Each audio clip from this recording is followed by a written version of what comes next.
Unacademy. Let's crack it. Good evening, friends. We are discussing the Indian society previous questions from 23 mains.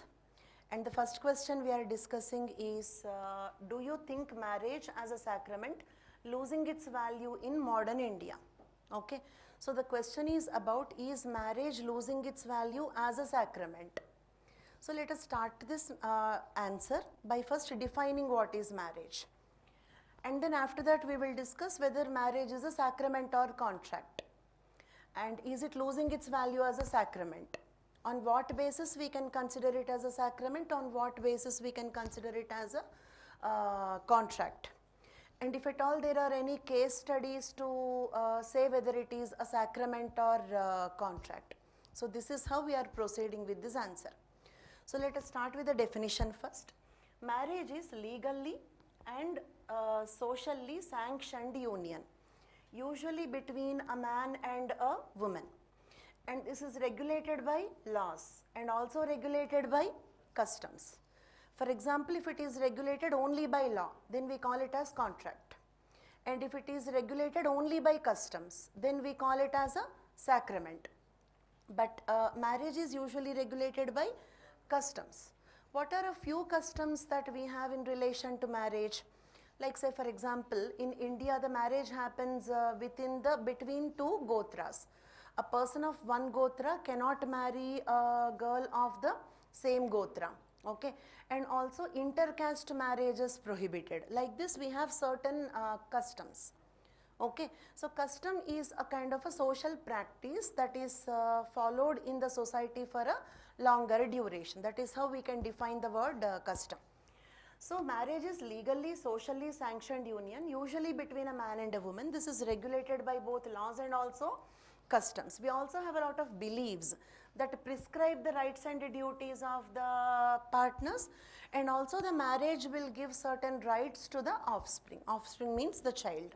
Okay, so certain rights and duties to the partners and also certain rights to the offspring, and it is controlled by law and also customs and beliefs. So as per this definition we can understand that marriage is both a sacrament and also a contract. Okay, then in India traditionally marriage is considered to be a sacrament because we believe that it is a bond of 7 lifetimes. Once you are married to one person, you consider it as a lifelong bond. Not only lifelong bond, you also consider it as a bond for 7 lifetimes. Okay, then and once you consider marriage as a bond for 7 lifetimes, divorce is not possible. Divorce means what? If you consider marriage as a contract, divorce will be an escape, exit from the contract. When there is no exit, you cannot call it as a contract. When there is a contract, there must be an exit point also. Okay, so this particular point looks as if the marriage is more like a sacrament because we are considering it as a bond for 7 lifetimes. So therefore there is no question of divorce in the first life itself. Okay, then the Hindu customary law considers it as a bond for 7 lifetimes.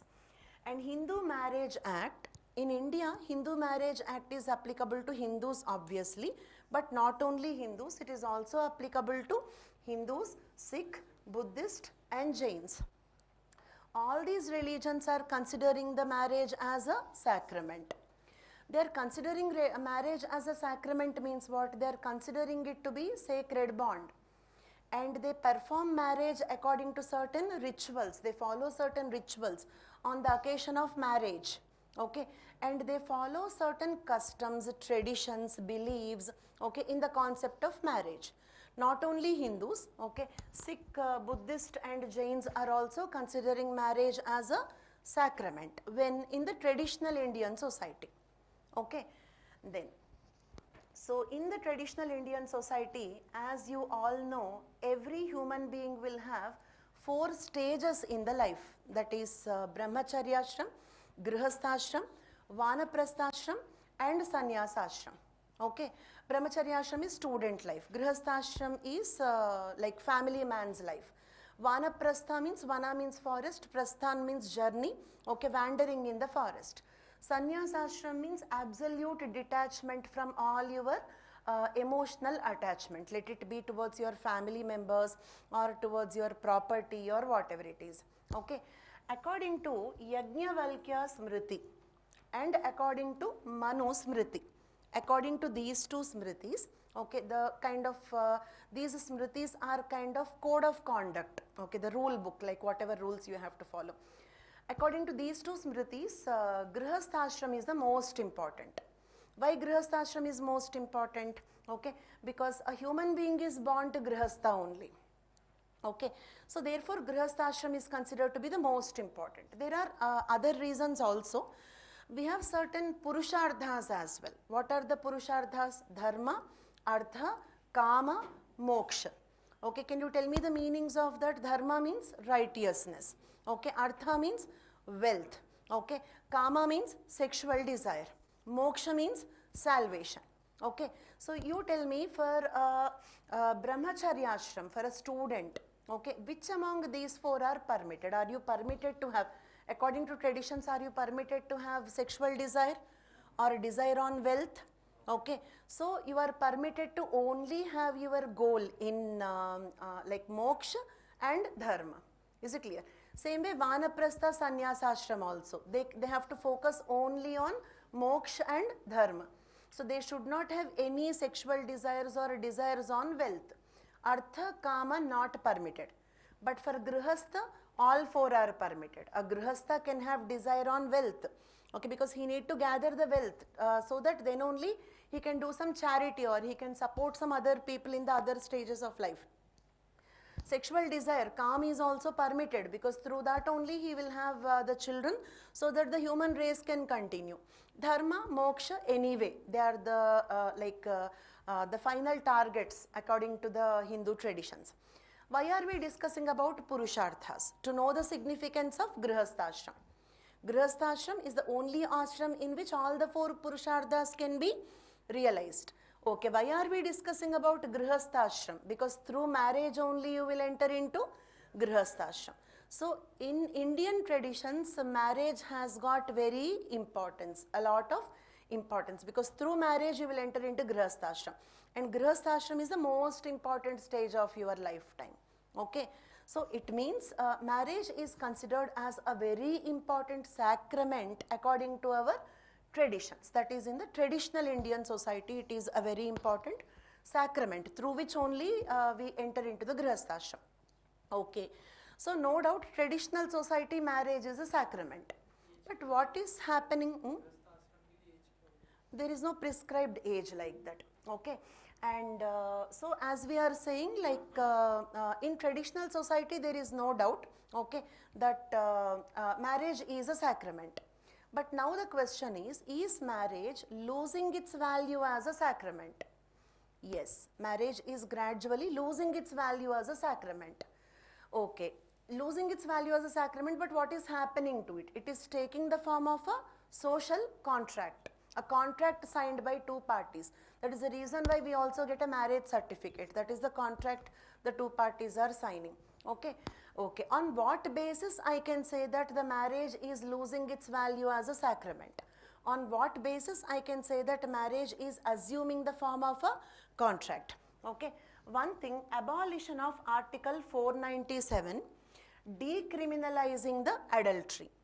Adultery means what? A married man or woman having a sexual relation with another man. That is, in casual terms, an extramarital relation. That process is called as adultery. At one point of time, according to 497, section 497 IPC, adultery was a criminal offence. It means if the wife or husband is having a sexual relation with the other person, it is a punishable offence under the IPC. But now, like abolition of that section made adultery not a criminal offence. It means now, okay, according to the law, if you prove that your wife or husband, that is if your spouse is involved in adultery, you can only request for divorce on that grounds. Okay, but you cannot make that person punishable under the law. Adultery is not punishable. If marriage is sacrament, I mean if marriage is considered to be a sacred entity, then adultery should be punishable. Now the adultery is not punishable. It means what? Marriage is becoming like a contract which is having some exit points. Okay, like an adult, a mature adult has right to have a sexual relation with the other person with mutual consent. On that basis, decriminalizing the adultery. Same way, abolition of Article 377. This decriminalizes homosexuality. If marriage is a sacrament, for what reason Grihastha Ashram is important? Because through Grihastha only the child is born to continue the human race. But if you go for homosexual marriages, 2 women or 2 men, homosexual marriages, there is no childbirth. Is it clear? It means the purpose of marriage is not there. It is not a usual marriage. It is not a traditional marriage. The moment you are permitting homosexual relations, it means marriage is losing its value as a sacrament. Okay. Third evidence, Supreme Court granting divorce under the Article 142 of the Constitution without having to follow the due procedure. I mean earlier, okay, very recently this particular change is made. Earlier, if you want to take divorce based on the mutual consent, there is a due procedure. First of all, you have to apply. Then they will give 6 months waiting time. After 6 months also, if you continue to have the same opinion of having the divorce, then they will grant the divorce. Okay. Now you don't have that waiting period. If you apply for the divorce, okay, with mutual consent, divorce will be instantly granted without having to wait for 6 months. It means through this move, Supreme Court made marriage easily breakable. Is it clear? Means it became an easily breakable contract. It is losing its value as a sacrament. This is a third evidence I can show. Next, increasing the divorce rate and increasing unconventional marriages like homosexual marriages, live-in relations, and increasing social acceptance for such relations, increasing social acceptance for divorce. Okay, with all these things we can understand, because if you consider marriage as a sacrament, it is a bond for 7 lifetimes. So divorce itself should not be permitted. If divorce is permitted, moreover it is made easy, it means it is evident that it is losing its value as a sacrament and becoming more like a social contract. Okay, so all these points are supporting that the marriage is losing its value as a sacrament. Okay. Fine. Then what are the reasons for the change? I mean, why the marriage is losing its value as a sacrament? First, greater emphasis on education and career even among the women. Earlier, education and career was emphasized only for man. But now the women are also getting educated and they are also giving equal importance to career. Okay. This reduced the focus on marriage. Okay, so you tell me, how many of you must be dreaming about your marriage? You are dreaming about your future ambition. One day you will become a bureaucrat. So those are your ambitions. You are not dreaming about your marriage today. Okay, so it means our focus on marriage decreased. Our focus on education and career increased. Okay, next, decreased economic depends on the women on their spouses. Okay. See, like the couples who love each other, the couples who want to live together, they live together, let the marriage be sacrament or contract. The question comes only in the couples who are not liking each other, who are not compatible. At one point of time, even the incompatible couples retained the marriage because divorce was not an option and the society was not accepting the divorce. But now divorce became easy. Society is accepting the divorce. Divorce rate is increasing. Okay. And moreover, women are not economically dependent on the men. So if they go for a divorce, after the divorce they can live their independent life. So these are increasing the divorce rate. Increase in the divorce rate means it is assuming the form of a contract, because if it is a sacred bond of 7 lives, divorce should not be a choice. Okay. Then the role and interference of families is decreasing because families are becoming nuclear families. Once the families are becoming nuclear families, like from both the sides, families are supporting them. Okay, and their role and interference in protecting this marriage is decreasing. Okay, Then increased awareness of human rights. Okay, and because of this increased awareness about human rights, women are coming to know that it is not only beating violently, one slap is also violence. Not even one slap, even psychological violence is also there. Okay, not only physical, psychological like things are also considered as violence. At one point of time, women did not know that psychological things are called as violence. They thought only violently beating was considered as violence. Now the awareness about what is human right, what all rights I have, they are increasing. So women are not accepting any form of domination by the husbands. Let it be physical domination, psychological domination, social domination. This is also leading to the increase in the divorce rate. Divorce rate is increasing means marriage is becoming more like a contract. Okay. Increased age of marriage. See, for example, earlier the kids used to get married 13 years, 14 years. Okay. So it means they spend less time with the parents and they spend more time with the spouse. Okay. 13 years they spent with the parents. Okay. Next 70 years they are living with the spouse or in the spouse home. Okay. So it means there is a lot of scope for adjustment. There is a time for adjustment. And both are young at that time. Okay. You know, the young minds are tender. Okay. They can easily, they are ready to get adjusted. So both can adjust towards each other. Now the marriage age is increasing socially. Legally also marriage is increased, but socially many educated girls are getting married in their late 20s, 28, 29 years or even 30 years.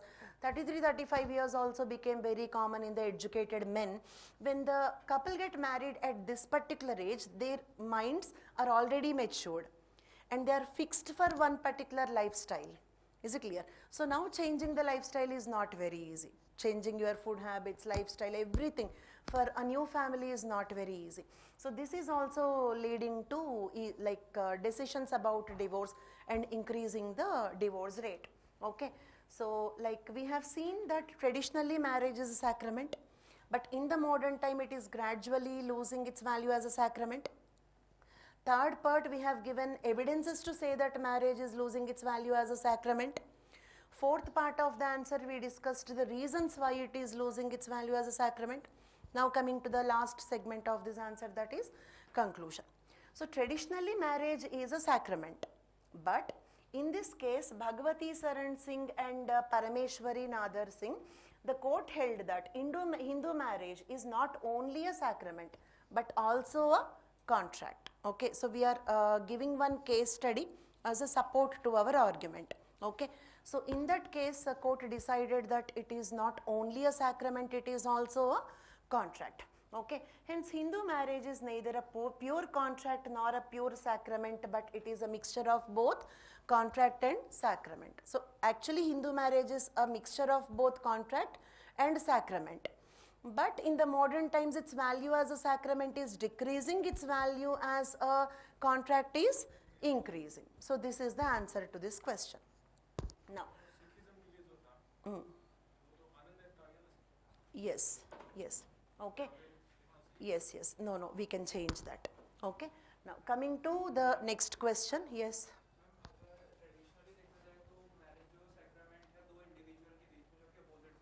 Yes.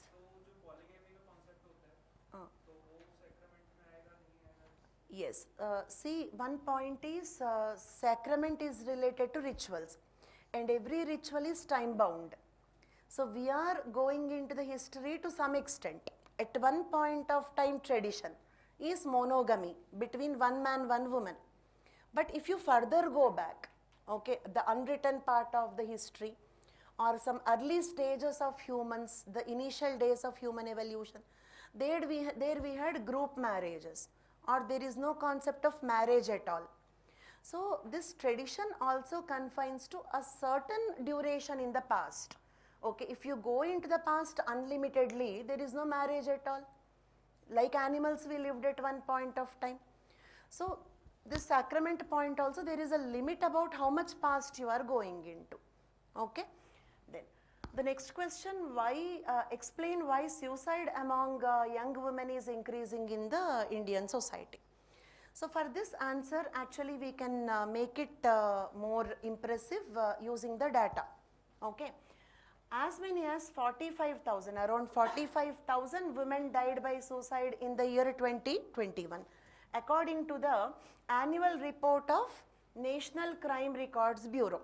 Okay, according to the NCRB report, okay, around 45,000 women died by suicide in India in the year 2021.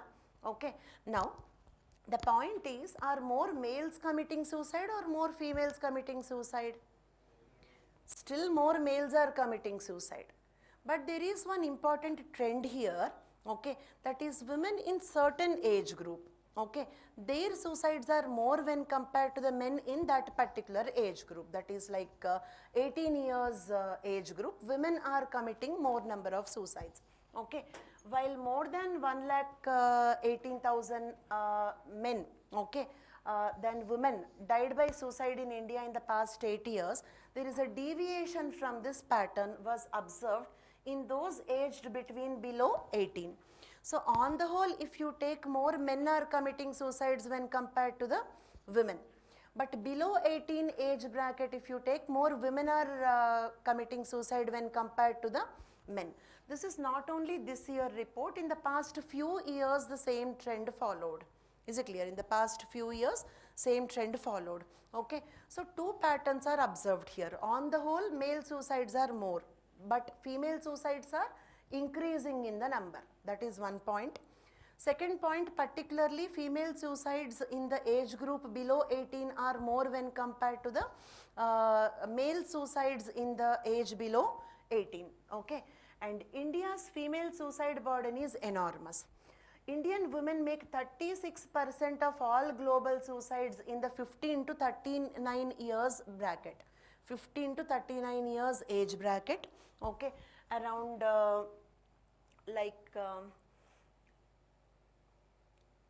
around 36% of the global suicides are by the Indian women only, okay. So it means globally Indian women suicide burden is more, okay.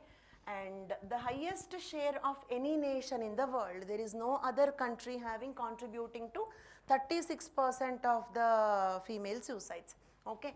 And third observation is, housewives constitute to a major chunk of these deaths. Around 14% of the total suicides in 2021 and 51% of the suicides in women. Around 14% of the suicides on the whole, okay, total suicides in India 14%, okay, are that of the housewives, and 51% of the suicides in the women are that of the housewives. Is it clear? 14% of total suicides, I mean men, women together, and 51% of the suicides in the women, okay, they are of the housewives. Like this is when you take occupation into consideration, housewives or employed people or the women employed in different sectors, like that. And this data can also be correlated with one more important data, that is suicides in the currently married people, okay. It means this has to be seen in relation with the, currently married women. It means those women who are facing some domestic violence or existing in an incompatible marriage, one option is divorce and moving on, okay, and that is done by more independent women, okay. And most of the suicides are happening in the women who are currently married. It means not divorced. It means the women who could not dare for a divorce, they are committing the suicides. So there are two trends here. So can you tell me what percentage of the total suicides are women? 14%. What percent, like housewives? 14%. What percentage of female suicides are of housewives? 51%, okay. And this is correlated with one more variable. What is the other variable? Currently married people. It means not unmarried girls, not divorced women, currently married. So currently married women are committing more suicides. It means those who could not dare for a divorce, they are going for suicides. Is it clear?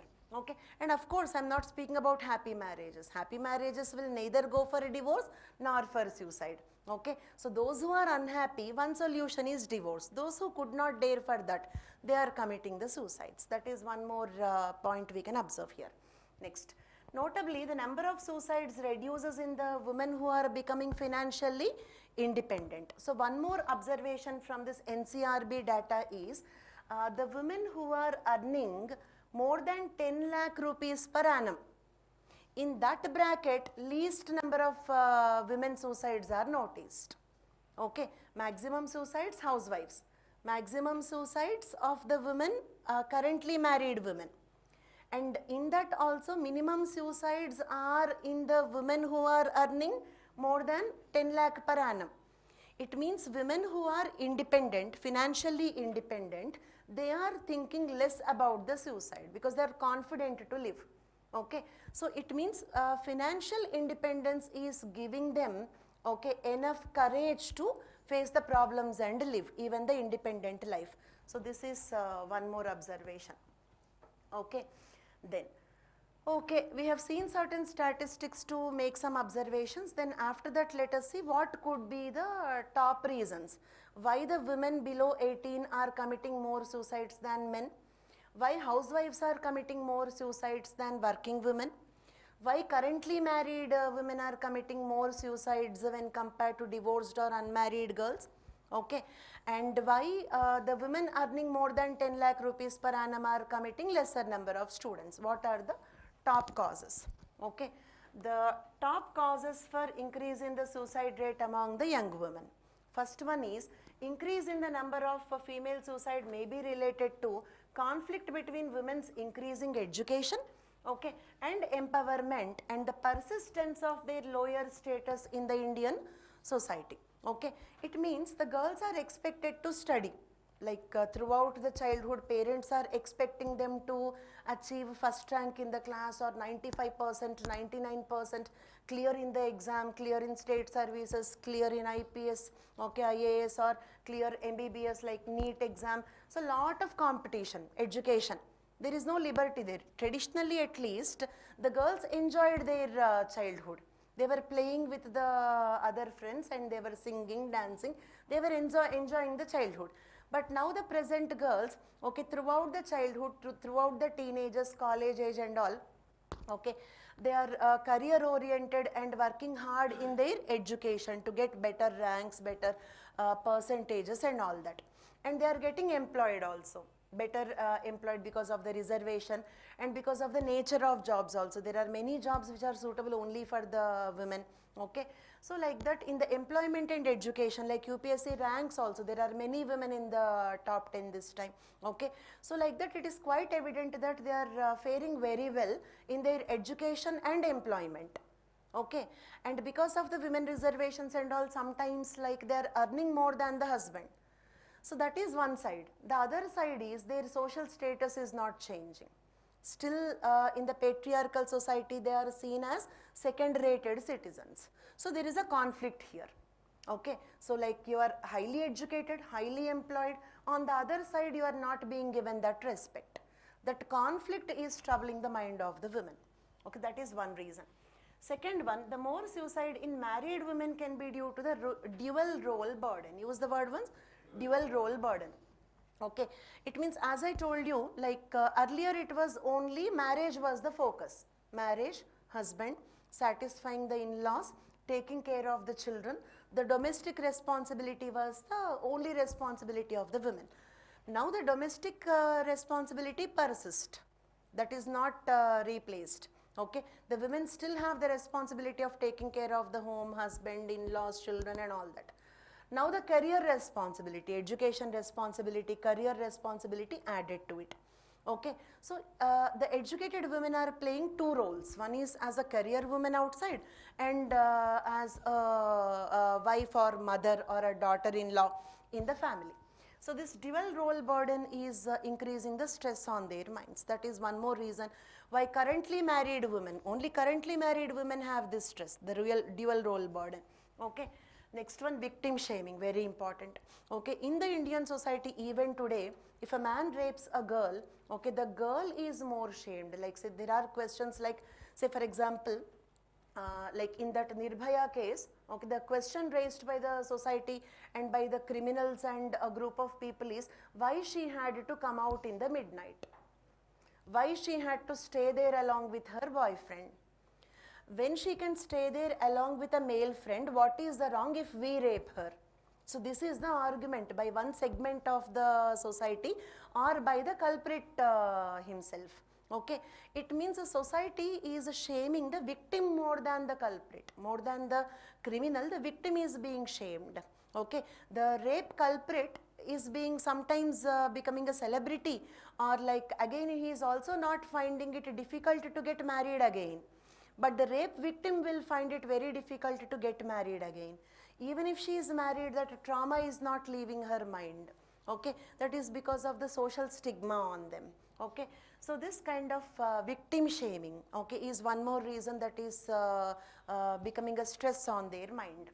Next, family problems, illness, marital issues, failure in the exams. Okay, many like today also there is some news, some hero's daughter, okay, committed suicide, some 7th class, 8th class girl. Why? Burden of education. Simple fears of not completing the homework or getting lesser scores in the exam. Okay, so such fears the kids are committing suicide. Below 18 years age bracket, many women are committing suicide. Okay, so the top problems according to the report are family problems, illness, marital issues, failure in the exams, love failures, in that order. I mean, highest number of suicides are because of the family problems. Next highest number because of illness, which is incurable, because inability to bear that physical pain, they feel as if death is a single time solution. Okay, something like that. Okay, so these are the top problems, the reasons why. Then what we should do, way forward. Okay, experts conquer that intervention is necessary at the school and early college level. With school kids, college students and all, they should have some counseling facilities. Okay, to counsel that, tell them that this is a small problem. In our childhood, we are also afraid that I did not complete the homework and my teacher may scold, my teacher may beat. But now if you think about it, it looks like such a small problem. Such a small problem, like we took it so seriously at that time because we crossed it and we came till here. Okay, so such elder people should talk to the kids, explain that it is not a life-changing thing, it's a small thing. Okay, there are other alternative ways in which you can flourish in your life. Next, counseling possibilities should be available at each portal, online, offline. In all possibilities, we have to provide them counseling. Helpline centers should be there. And more open conversations about depression, suicide, etc. Because in the society, okay, not only Indian society, in many societies, psychological problems are ascribed to some mystical things. Like say, for example, you get hysteria or some psychosomatic changes, depression. Okay, then the traditional people think that she is possessed by some ghost, she is possessed by some evil spirit. Okay, for physical problems, if you get fever, tooth pain, you happily go to the doctor, but we will hesitate to go to a psychiatrist. How many of us freely go to a psychiatrist? Okay, and even doctors hesitate to do psychiatry as their specialization. Okay, because they have this kind of stigma on that. Okay, in the society there must be more open discussions on depression, suicidal tendencies. I mean, the kids and teenagers should feel free to discuss with the elders and friends that I'm getting the suicidal tendencies, and they should get proper help in that matter. Okay, support systems at family level, 3 levels, family levels, community level, and also at the level of state are important. And we need to improve the systems for tackling the suicide in general in India, and also gender specific approach should be there. In general, what are the reasons for the suicides? If failure in exam is one reason, we have to educate them. Failure in exam is not failure in life. Okay, if failure in love is a reason, we have to educate them. Failure in love is not a big matter these days. Marriages are also failing. Okay, so when a love fails, there is always like a scope of future life and a best partner and a very good married life is possible. Okay, so therefore both at the general level and also at the gender specific level, okay, increasing awareness is important. This is what comes under way forward. Okay, and the next question, why is caste identity in India both fluid and static? Okay, so what do you mean by caste identity in India being fluid? What is the meaning of this? Flexible. I mean caste identity is changing. Caste identity is fluid. Means what? Caste identity is changing, flexible. Is it clear? And caste identity is also static. Static means what? Rigid. It is not changing. So first you tell me your views, like do you feel caste identity in India is fluid or static? I mean, is caste system changing or not? Or in another words, is caste system becoming weak or not? Is caste system becoming weak or is it continuing to be strong? Okay, some of you saying it is becoming weak, some of you saying it is continuing to be strong. Okay, what I say and also what this question says is it is both. I mean certain aspects of the caste are becoming weak, that is certain aspects of the caste are fluid, they are changing over a period of time. Certain aspects of the caste system are not changing, that is they are static, they are remaining like that generation after generation. So we have to discuss what are the both. Okay, first of all let us define what is caste. To answer as an introduction, we are defining what is caste. According to a famous sociologist M.N. Srinivas, he defined caste as hereditary, because you will get the caste of your father. Caste is not a choice, you cannot choose a particular caste. Hereditary.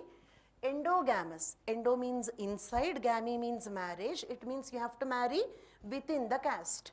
I mean intercaste marriages are not permitted in the society. Hereditary, endogamous, and usually localized group. It means one caste exists in one locality. For example, if you take certain castes like Jat, Khatri and all, they are localized in North India. Okay, or some Lingayats, Kamma, Reddy, and if you take, they are localized in South India. Caste is a localized group, localized, having traditional association with one occupation. Every caste is traditionally linked to one particular occupation, profession. They are supposed to do that occupation only. Okay, and occupying a particular position in the local hierarchy of the caste. It means every caste in the caste system is either inferior or superior to the other. Caste system is something like this. Okay, so if you take one particular caste, it is inferior to this, but this is superior to this. Every caste is either inferior or superior to one or the other caste. We have thousands of castes. Each caste is either inferior or superior to the other. There is a stratification, strata, layers, one on the top of the other, hierarchy, one on the top of the other. It's a hierarchic system. And every caste has a particular position in the local caste hierarchy. And the relations between the castes are determined by the rules of purity pollution. It means certain castes, like for example Brahmins and all, are considered to be pure castes. Okay, Dalits and all, they are considered to be impure castes. Traditionally I am saying, now the things are changing. Untouchability is abolished, manual scavenging is abolished. Okay, now the things are changing.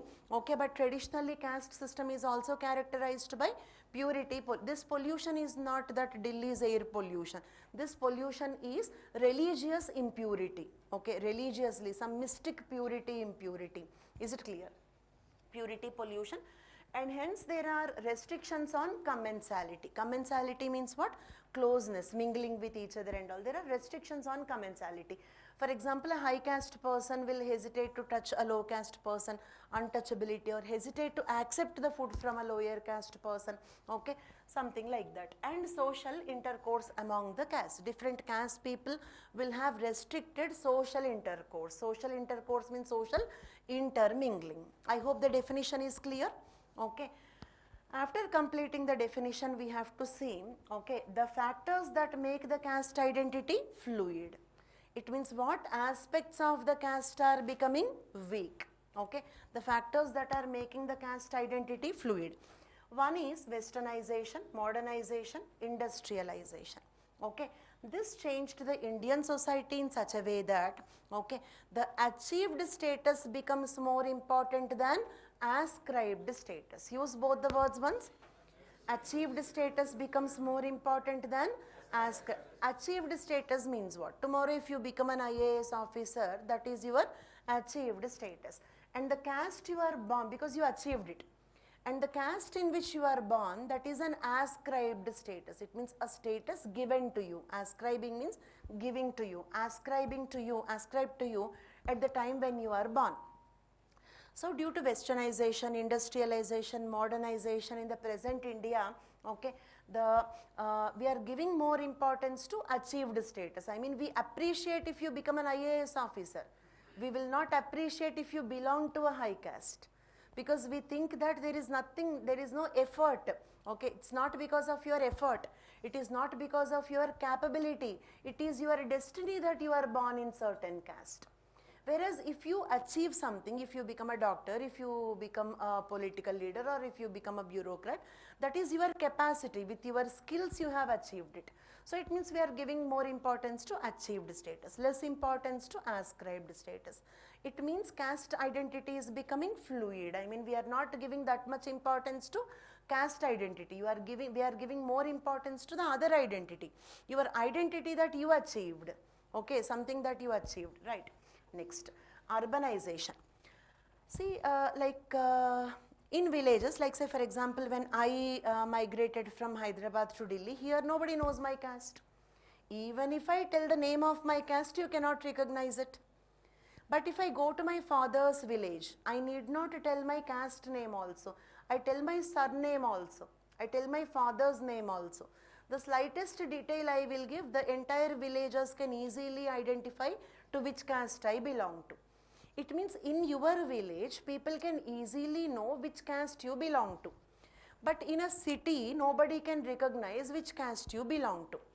It means in the cities, we are living an anonymous life. Use the word once. Anonymous life means no name. Doesn't mean you don't have your name. You will have your name. You will not have your caste name. Is it clear?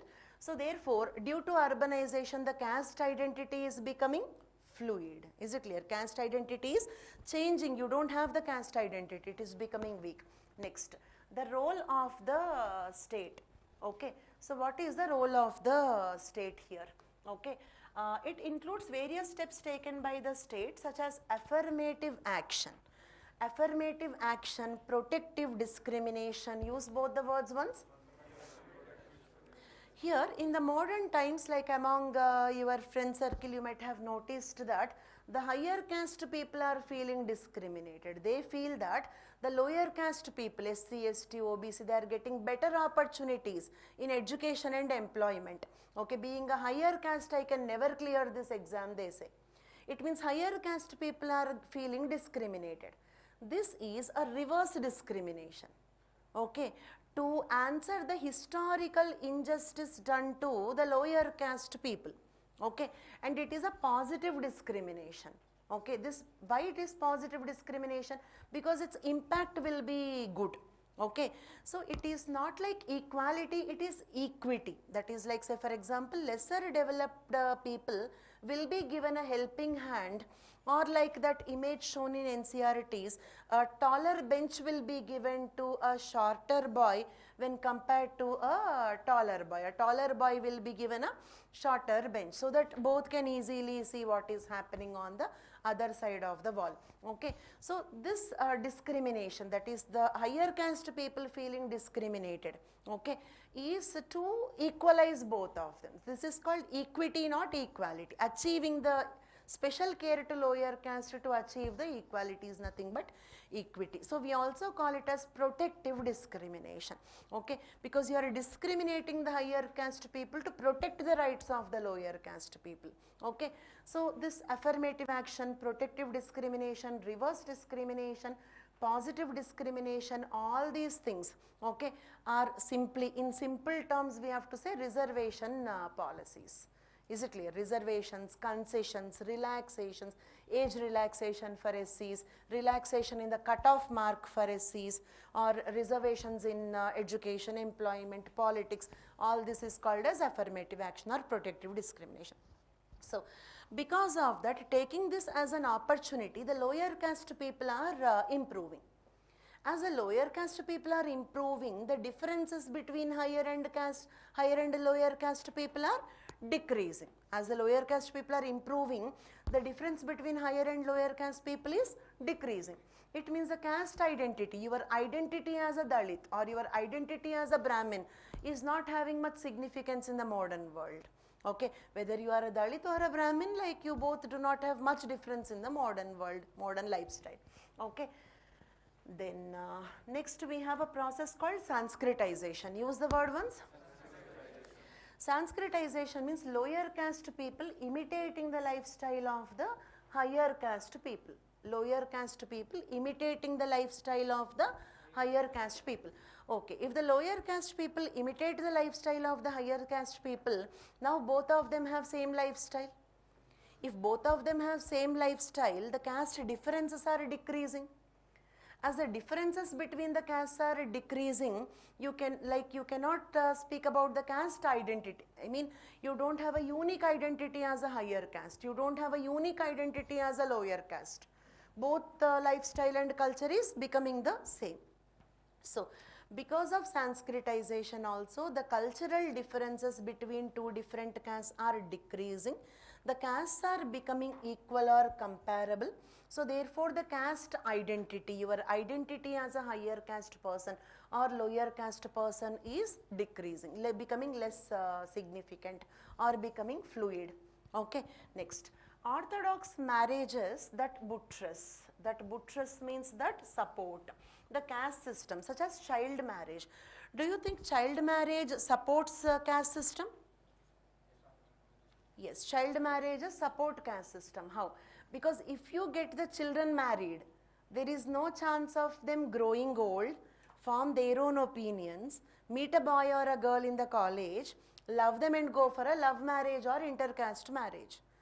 Okay, so if you get the children married at a younger age, by that you are preventing the possibility of an intercaste marriage in future. You are getting them married before they developed their choices, before they develop their individuality or kind of that much strength to oppose this marriage. As a child, she cannot say no for this marriage. A 6-7-year-old girl, when she is married to a very old man, she will feel happy because she will get new clothes and more sweets will be cooked in the home. She will not know that her life is getting spoiled there. Is it clear? But if the girl grows old, then she will oppose all these things. She may prefer to marry a man of her choice. So therefore, child marriages will protect the caste system. Same way, like ban on widow remarriage. Okay, you are marrying a girl as a child because she should not have a chance of going for intercaste marriage. Okay, marriage over. Husband passed away. Okay, now she became a widow. By that time, she has grown up. Now, if widow remarriage is permitted, there is a chance that now at least she may go for intercaste marriage. So, prohibit the widow remarriage. And also Sati Sahagaman. Okay, if she is alive, there is a chance that she can go to an intercaste marriage. Okay, so therefore kill her because she is considered as a property of that man. When that man is gone, there is no meaning of her life, so kill her. Okay, so child marriage, prohibition of widow remarriage, Sati Sahagaman, at one point of time in traditional society, buttressed, I mean supported the caste system. Now, okay, so do you agree with this point? Child marriage, prohibition of widow remarriage, Sati Sahagaman in one way supported, that is led to the continuity of the caste system, yes or no?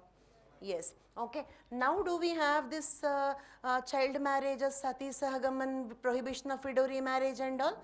No. Now they are becoming weak. So we don't have these traditions, we don't have these orthodox practices that support the caste system. So the factors that are supporting the caste system are disappearing. So the caste is also becoming fluid. Is it clear?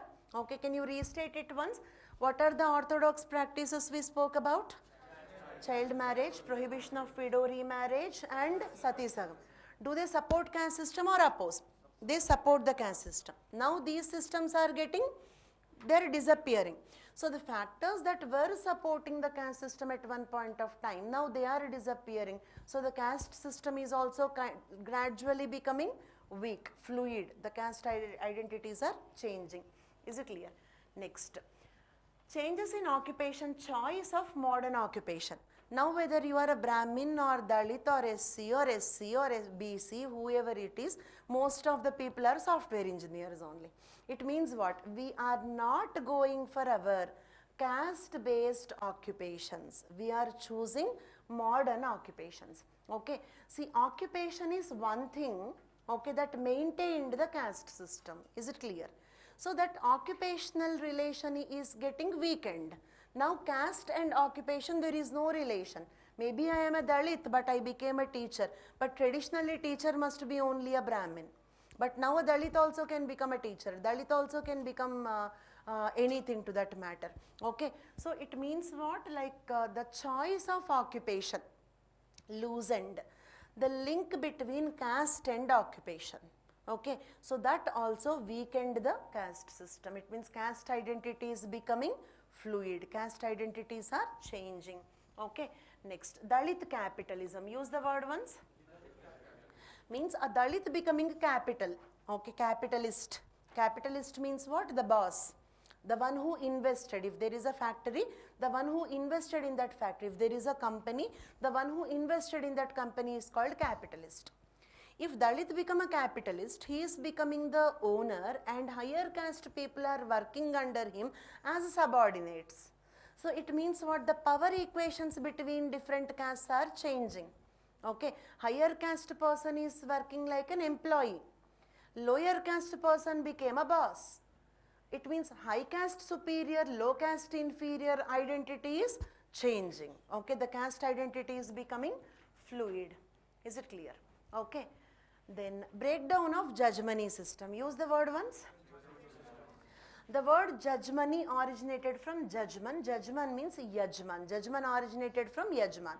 There will be one yajman, that is a landlord, usually a powerful caste. Okay, and there will be several subordinate castes, like say for example a Mali, Dhobi, Nai, okay, that is a barber, weaver, potter, carpenter. All of them will offer services to this judgman. He will provide them with food grains in return. This is comparable to the barter system to some extent. If we go into the depth, there are a few differences between judgmony system and barter system, but to some extent we can compare it with like barter system. So do you think judgmony system will support the caste system? Yes, everybody? Yes, judgmony system will support, I mean it will lead to the continuity of the caste system. Okay, because high caste person will be yajman or judgman, low caste people will be the service providers. Okay, so this particular economic system called judgmony system, a type of barter system, will strengthen the caste system. Now that judgmony which was strengthening the caste system, now the judgmony is disappearing. Okay, cash replaced this kind of cash transactions, replaced this judgmony system. Okay, so like complete my sentences. At one point of time, judgmony system supported the, but now judgmony system is getting declined.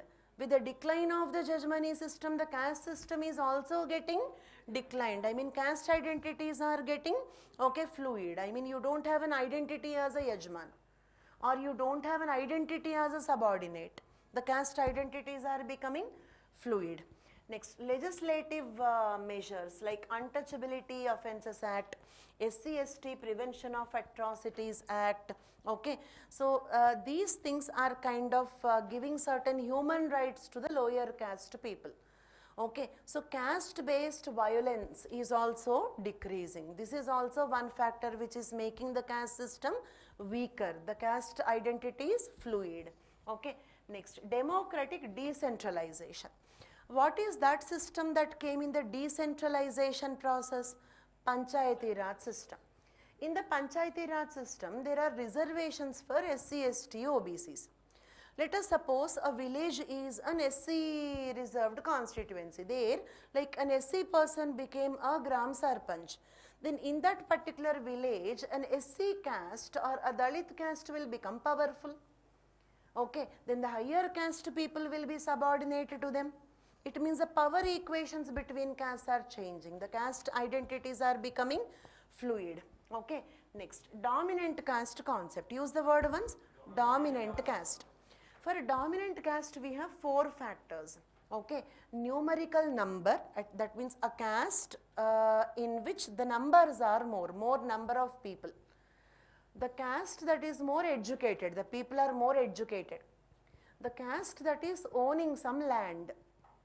The caste that is having political power. And the caste that is rich. These are the 5 variables. Can you just restate them? What are the 5 variables? More number, land owning, education, economic, political power. Such caste is called dominant caste. Examples: some Jat, Khatri, Kamma, Reddy, Lingayat, Sokkalingas. Okay, these are some dominant, Baniya. These are some dominant caste. Higher caste is different. Higher caste, for example, Brahmin. Higher caste means pure caste. Pure does not mean they will take bath every day regularly, not that purity. Religious purity, spiritual purity. The caste which is considered to be pure. So tell me one example for a higher caste. Brahmin. One example for a dominant caste. Okay. Now tell me which is more flexible. I mean, if I want, can I become a Brahmin? I mean, if I want, can I work as a priest in some temple? Is it easy? Maybe you can, but is it easily accepted? No. If I want, I cannot become a pure caste. But if a caste wants, it can become a dominant caste. Okay, it can become rich, it can develop, and the people may get educated. So these are the achievable targets. How do I achieve purity? What is the source? Tell me in which shop I can purchase purity. Okay, so purity is something that is not achievable, whereas political power, economic strength is something that is achievable. So traditionally we had more importance to higher caste. In the modern times, more importance is given to dominant caste. In many villages, silence please, okay, silence please. In many villages, Brahmins are kind of poor, but dominant castes are becoming powerful and rich. Okay, when the importance diverts from higher caste to dominant caste, at least it is an achievable task.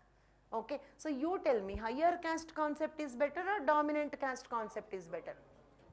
Dominant caste is better because that is achievable task. Okay, I cannot purchase purity in some shop. Okay, but I can work hard to get the dominance. So this is better. I am not saying it's best.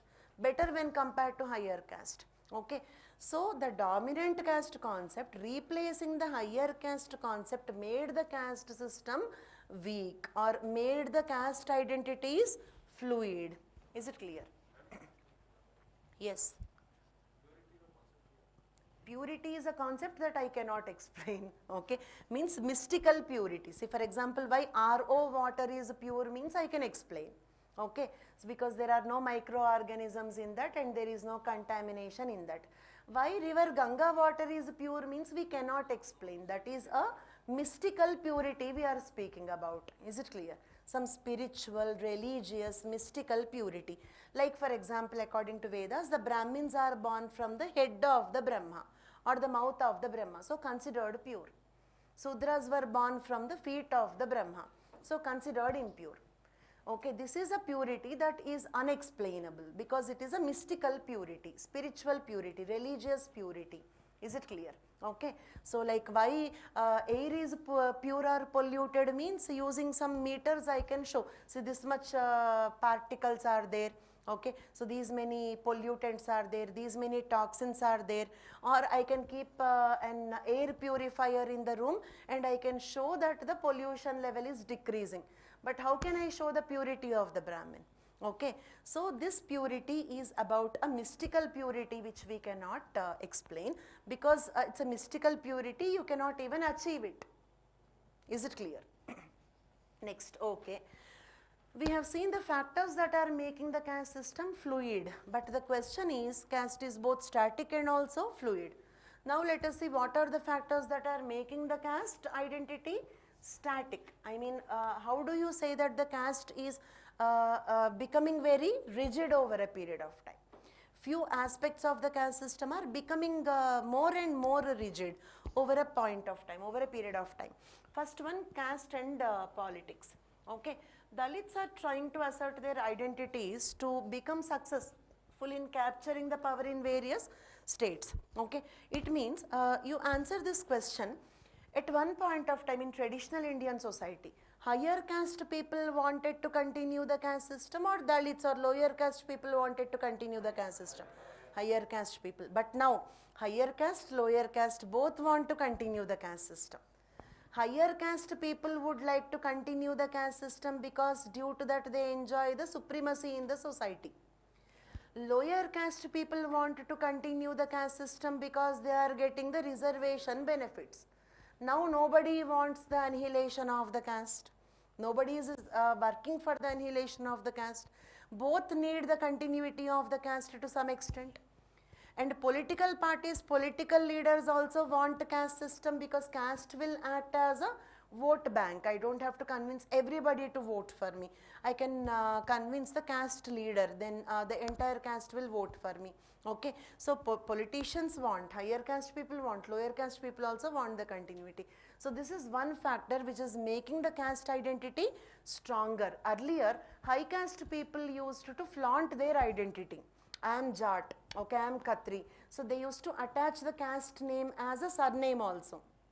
But now, the Dalits are also trying to flaunt their identity. They are proudly attaching their caste name also as a surname. They are attaching their caste name also. It means what? The reservation and this policy, okay, made Dalits also, lower caste people also feel proud of their caste. Okay, so this affirmative action, that is what is called as affirmative action. This affirmative action given a situation that, okay, they need not feel shy of their caste. They can also proudly flaunt. If everybody is proudly flaunting their own identity, caste identity is becoming static here. Caste identity is not changing. Then, constitutional safeguards I explained already. Electoral politics considering the caste as a vote bank discussed already. Okay, next one. Earlier I told you Sanskritization, was it strengthening the caste identity or weakening the caste identity? Weakening. How? By decreasing the cultural differences between two castes. Okay, but it is not totally leading to the annihilation of the caste system.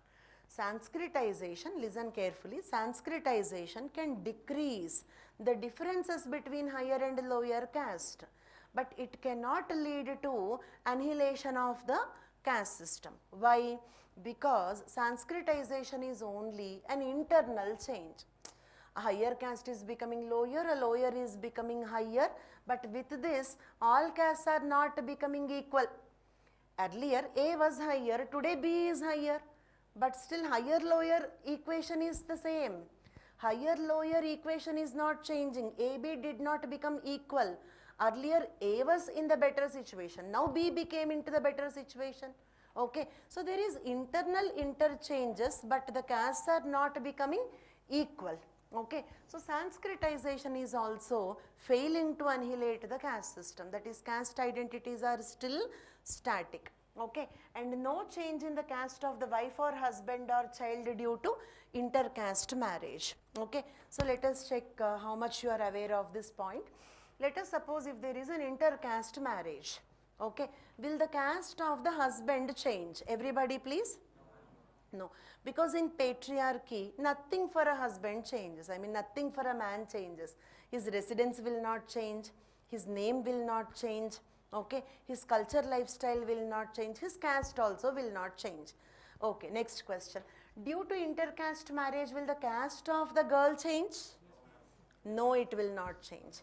For example, let us suppose you are an unreserved girl, I mean you are a higher caste girl, and let us assume your UPSC attempts completed. Okay, can you just create a fake marriage certificate with an SC Okay, to get SCs under SC reservation, can you write the exam again? For example, you wanted to clear the prelims with a slightly lesser cutoff. Okay, if you really marry an SC, okay, you don't want to marry. You created a fake real or fake, whatever it is. You have a marriage certificate with an SC boy. So can you write the next attempt UPSC as an SC candidate? Okay, caste of the wife also will not change. Okay, with marriage, caste of the wife also will not change. Surname changes, gotra changes. Is it clear? Surname optional, like some people will change, some people will not change it. Gotra changes. Religion optional, some people change it, some people don't change it. But constitutionally, you cannot change your caste. Why like that? Because if the constitution permits you to change the caste, okay, many higher caste people can easily create fake marriage certificates to get the SC reservation. Is it clear? So to protect the reservation policy, that is to make the reservations reach the really deserving people. Okay, for that reason this option was not given. Constitutionally, the caste of the wife also do not change. And what about the caste of the child in the intercaste marriage? The child will get the caste of the father. There are exceptions to this case. Okay, in certain rare situations, a child can legally fight for mother's caste, but normally, okay, if the child or mother do not legally fight, normally the child will get the caste of the father only. And for example, if a Brahmin boy marries a Brahmin girl or Dalit girl, his child is going to be Brahmin only.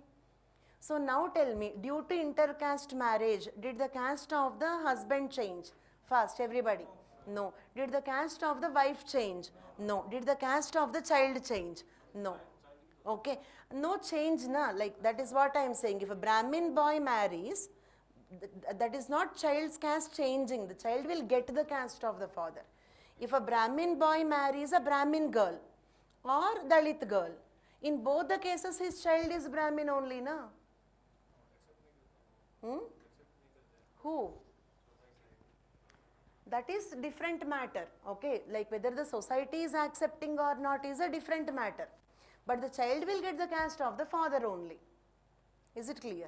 The child is getting the caste of the father. I repeat this particular point, a higher caste man, let us assume some Jat man or some Khatri or some Brahmin man married an SC girl. The child is born. Then also the child is Brahmin only.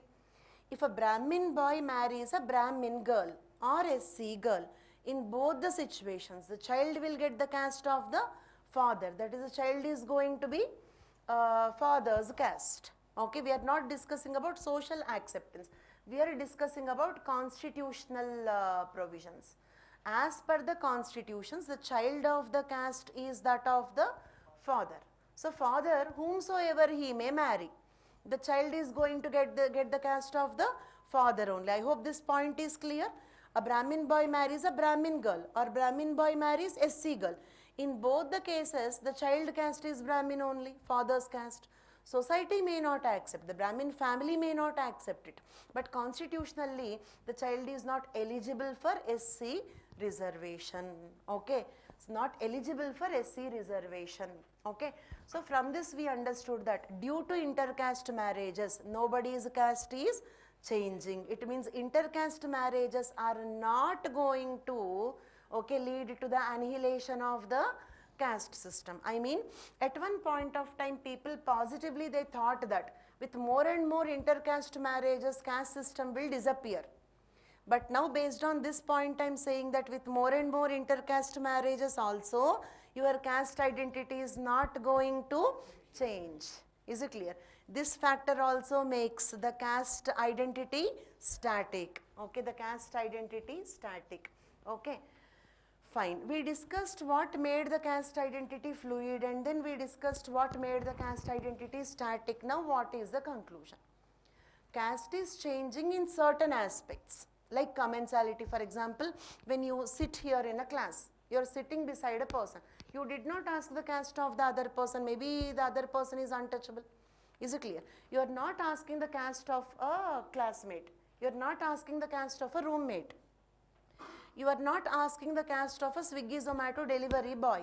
You are not asking the caste of a chef in a restaurant. You are not asking the caste of the co-passengers in a metro. Okay. It means what? That closeness angle, commensality, intermingling angle is drastically changing. Okay.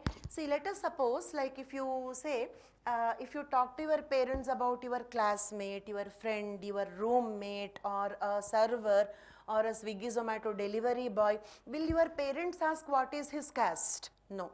But if you say you are loving somebody and you are going to marry that person, the first question that comes is, what is the caste? Okay. It means what? The marriage aspect, that is called connubium. Use the word once. So commensality aspect is becoming fluid, changing. But connubium aspect, that is marriage aspect of the caste, is still becoming rigid. I mean, it is still static. Is it clear? In the marriage aspect, caste is still rigid. In the marriage aspect, caste is still rigid, static. But in the closeness, commensality aspect, marriage became fluid. So certain aspects are fluid, certain aspects are rigid. Okay. And you can also add, this is optional, you can also stop writing this answer here itself. If you want, you can also add this point. M.N. Srinivas and Andre Bettil, okay, have concluded that caste system is embedded in the psychology of the Indians, and it is here to stay as long as it is a part of the Indian psychology. It is not going to disappear so easily. Okay.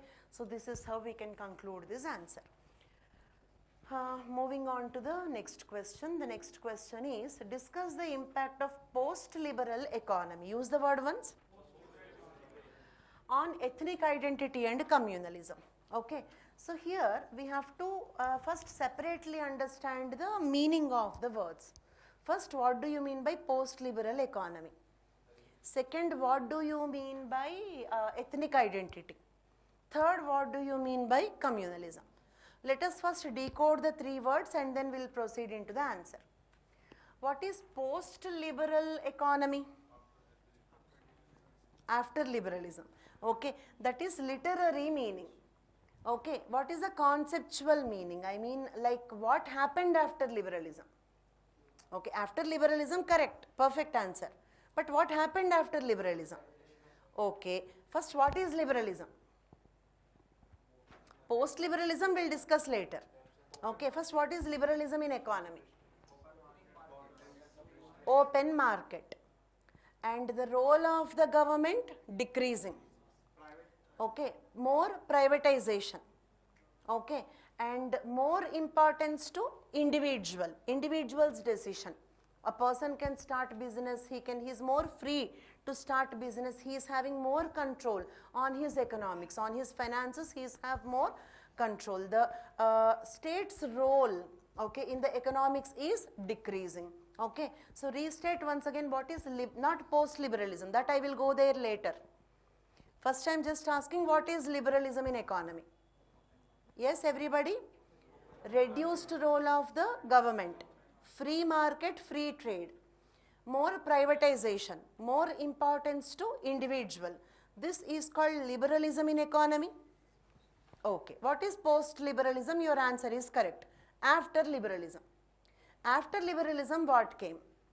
In fact, after liberalism is not more liberalism. After liberalism, what happened is the situations went back.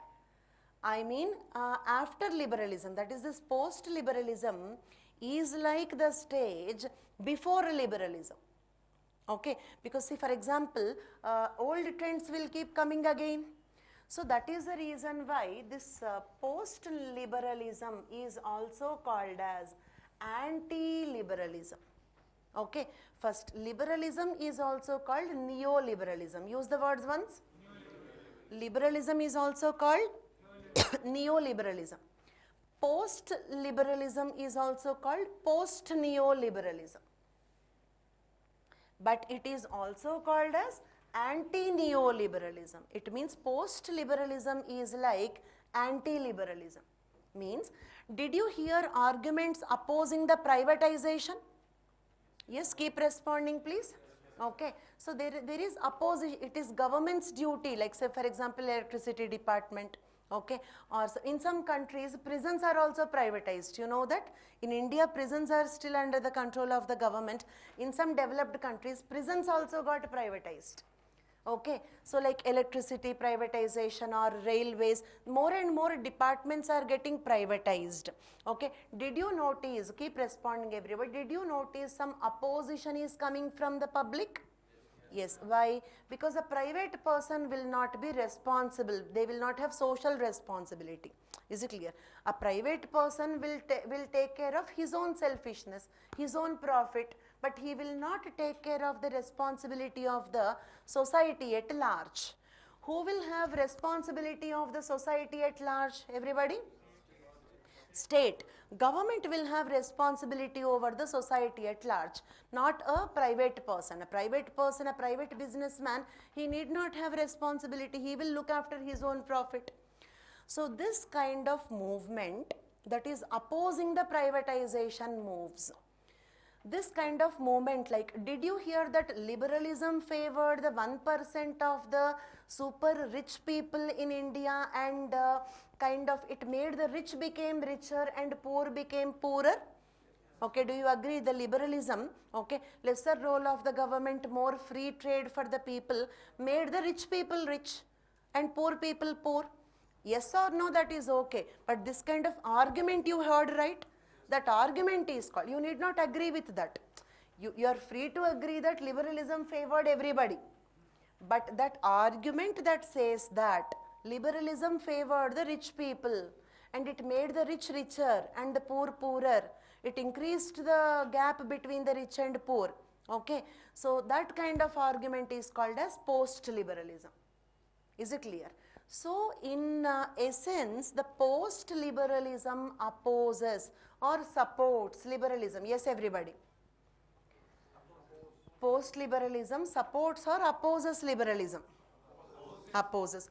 Post-liberalism supports or opposes privatization? Opposes. Okay. Post-liberalism says government will have responsibility over the society at large, or no responsibility, government should, roles should be minimized. Okay, more liberalism says less role. Post-liberalism says more role. So, summary, post-liberalism is opposite to liberalism. Therefore, it is also called as anti-neoliberalism. This is a movement against privatization. Because the private players, they are businessmen, they will look after their profit. Why do they try to take care of the society at large? Okay, and liberalism made a few people very rich, few people very poor. So therefore, government roles should be there. Is it clear? Okay, so this kind of movement, let us see more in detail about it. Okay, sometimes the more accurately you decode the words, okay, more effective answer comes out of it and a totally different answer comes out of it. Okay, so many students will just simply interpret it as liberalism. They just ignore the word post. Okay, mostly they ignore the word post and see liberalism word, you know, in economy you repeatedly heard the word liberalism. So you will quickly start writing about liberalism. Okay, so that is one thing that we have to avoid, properly decode the words. The more clarity you get about the terms used in the question, the better and different answer you can write. Post-liberalism, also known as anti-neoliberalism, refers to a body of political thought which rejects liberal views, which rejects liberalism, okay, on market economics and globalization, and rejects individualist views. Okay, the economy should not be individualist. It should be group, like a group should get benefited. Is it clear? Not an individual should get benefited. A group should get benefited. Okay. Then individualist views on society.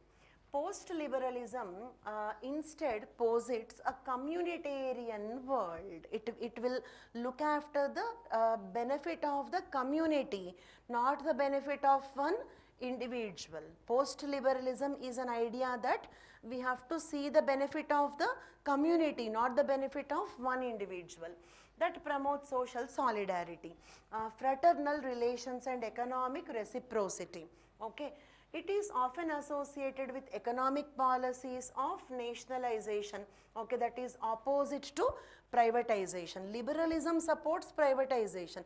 Post-liberalism supports nationalization. Private companies also should be nationalized. That is post-liberalism. Government departments can be privatized. That is liberalism. Is it clear? Let us check how much you are understanding. Government departments can be privatized. Come under liberalism.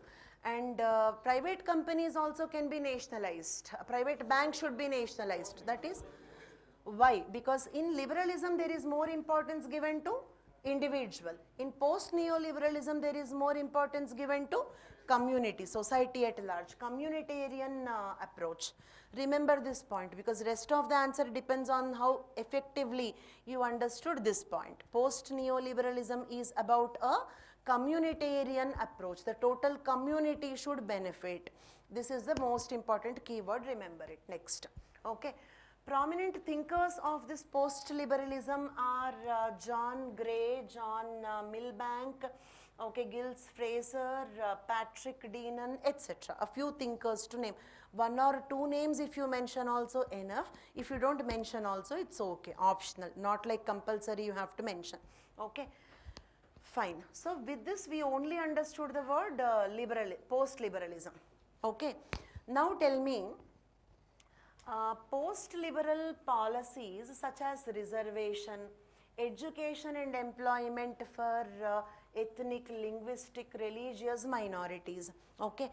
So you tell me post-liberalism supports reservation policy or opposes reservation policy? Supports, because it is communitarian approach. Total society should uplift, not individual. Okay, not individual growth. When the total society will uplift only when all groups of the society develop. Okay, so therefore it will also support equity. Okay, so therefore post-liberal policies such as reservation in education, employment for ethnic groups. Okay, next word is ethnic group. What do you mean by the word ethnic group? Yes, actually UNESCO replaced the word race. You know races? African blacks, negroids, or American whites, or like some brown skinned people called Mongoloid people. These are called races. UNESCO replaced this word race with ethnic group. Okay. There are two ways in which you can understand the word ethnic. Superficial understanding is culture. A group of people having one culture. Restate it once. Superficial meaning of ethnic group is a group of people, loud and clear everybody, a group of people having some culture, same culture. So in that matter, religion also can be considered as an ethnic group. Superficial definition. One caste can be considered as one ethnic group. Is it clear? One linguistic group can be considered as one ethnic group according to this superficial definition. If you define the word ethnic group as a group having similar culture, caste, religion, like all these comes under ethnic groups. Is it clear?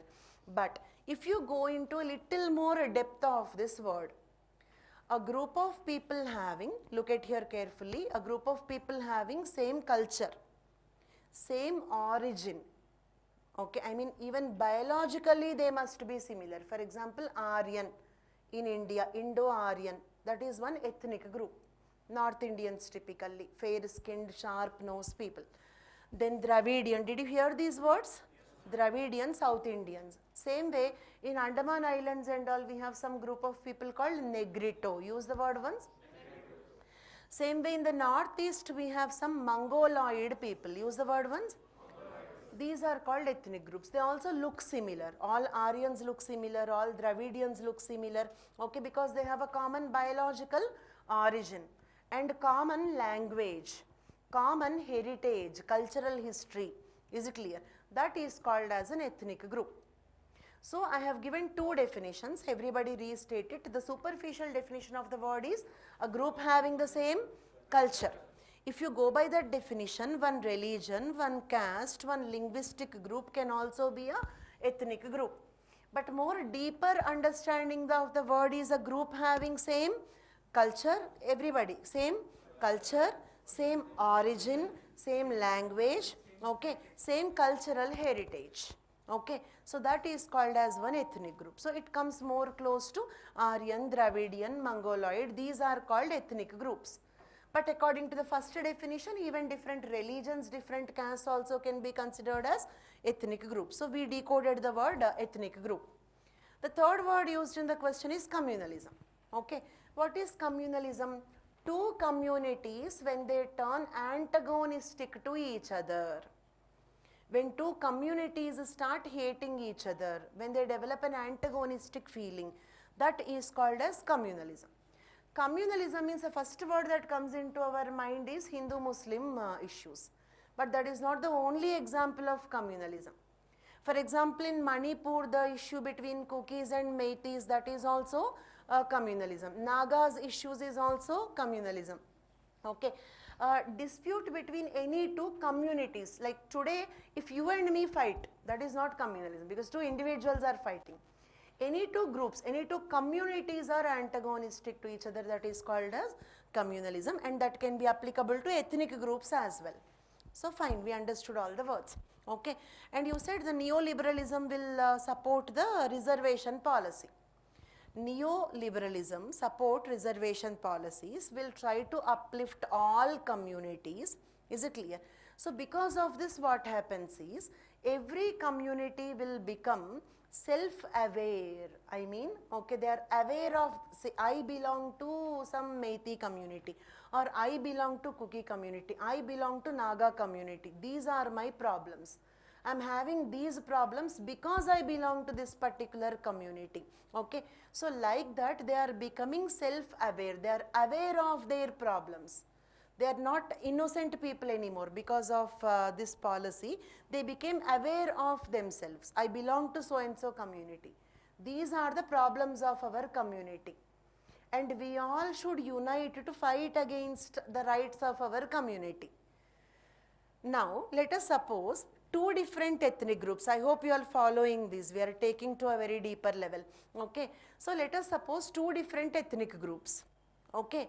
Like Kukis become aware about Kukis problems. Meitei people become aware of Meitei's problems. What happens? They both will fight.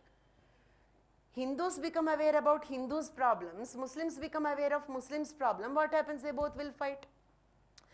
They are no more like an individual. They work like a group. Is it clear? Okay. So actually, conclusion is the stated interest of neoliberalism is upliftment of the all communities. Okay. Restate it once. The stated interest, the intended interest of the neoliberalism is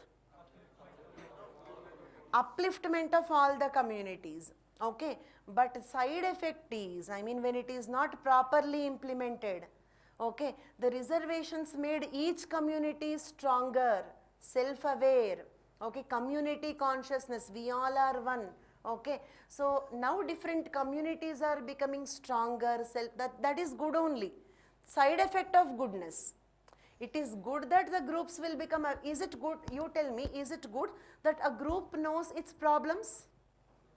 If a group becomes, if an ethnic group becomes aware of their problems, if they can unite together to fight against their problem, is it good or not? Loud and clear? Good. But, okay, good things also will have a side effect. I take a paracetamol, but I have side effect.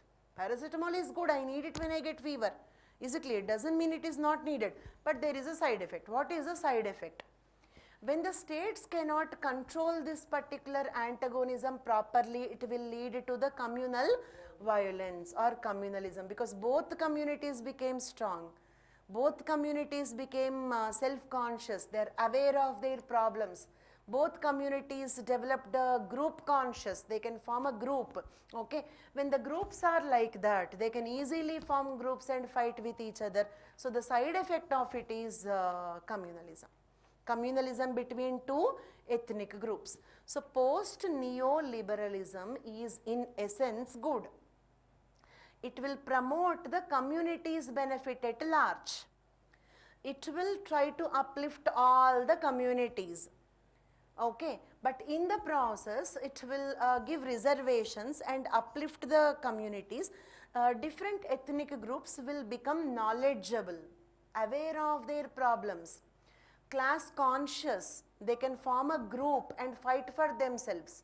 When two ethnic groups become like this, easily the two groups can have communal violence, because both the groups fight for their own problems. Then what happens? Communal violence comes. So communalism or communal violence is not the intended interest of post-liberalism. It is a side effect of post-liberalism. Is it clear? Okay. So let us see that in the conclusion. Okay. Impact of post-liberal economy on the communalism in India. Okay. Economic disparities can exacerbate communal tensions as self-aware ethnic groups. This is what I explained till now. Both ethnic groups became self-aware. They know about their problems. Okay, they can form groups. The self-aware economic disparities can exacerbate the communal tensions.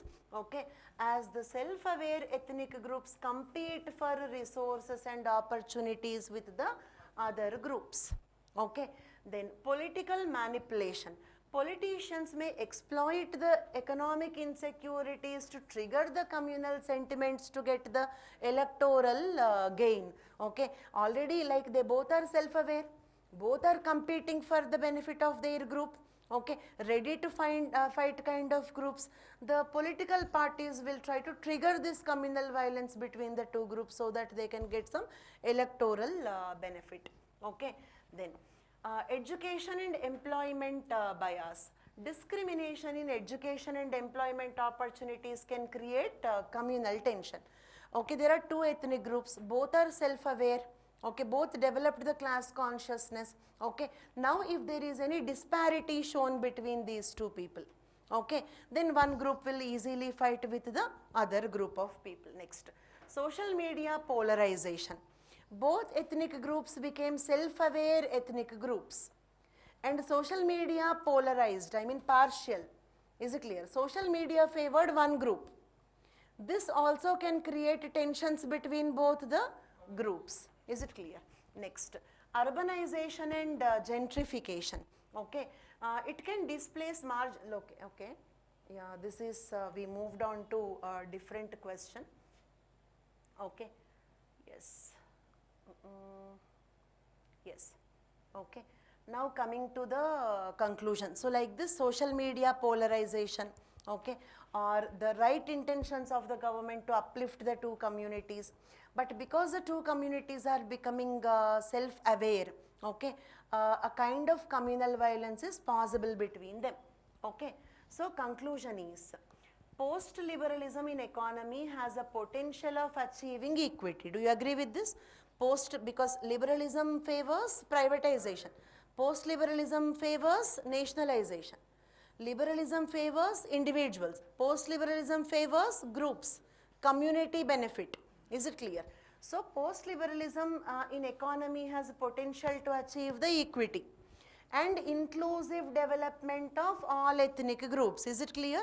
Post-liberalism target, okay, is to achieve equity and inclusive development of all the ethnic groups. Include all ethnic groups in the development. See to it that all ethnic groups, government's responsibility to see to it that all ethnic groups will develop equally. So the target is very clear, the target is very good, positive, okay, but which is particularly important in multi-ethnic country like India. However, when not implemented properly, it can lead to communalism. So this is the answer for that question. Okay. Now moving on to the next question. Does urbanization lead to more segregation and marginalization of the poor in the Indian metropolises? Is the question clear? And first, what is your view on that? Is urbanization leading to more segregation and marginalization of the poor in India? In Indian cities, I mean, is urbanization favoring the rich or favoring the poor? Okay, let us see the answer. The answer is not so simple. Let us go into the details of this answer. Okay, So first of all, let us start with the introduction. The pattern of urbanization in India, okay, is called as, Kingsley Davis called this as over-urbanization. Use the word once. Over-urbanization is, okay, like when the urbanization is more than industrialization. I mean, you have 50 jobs, 50 industrial jobs, but 100 people migrated to cities. That is called as over-urbanization. Urbanization exceeds the industrialization. Restate it once. What is over-urbanization? When the urbanization exceeds the industrialization, okay, where it leads to urban misery and rural poverty exist side by side. Okay, villages are poor because more focus on urban development.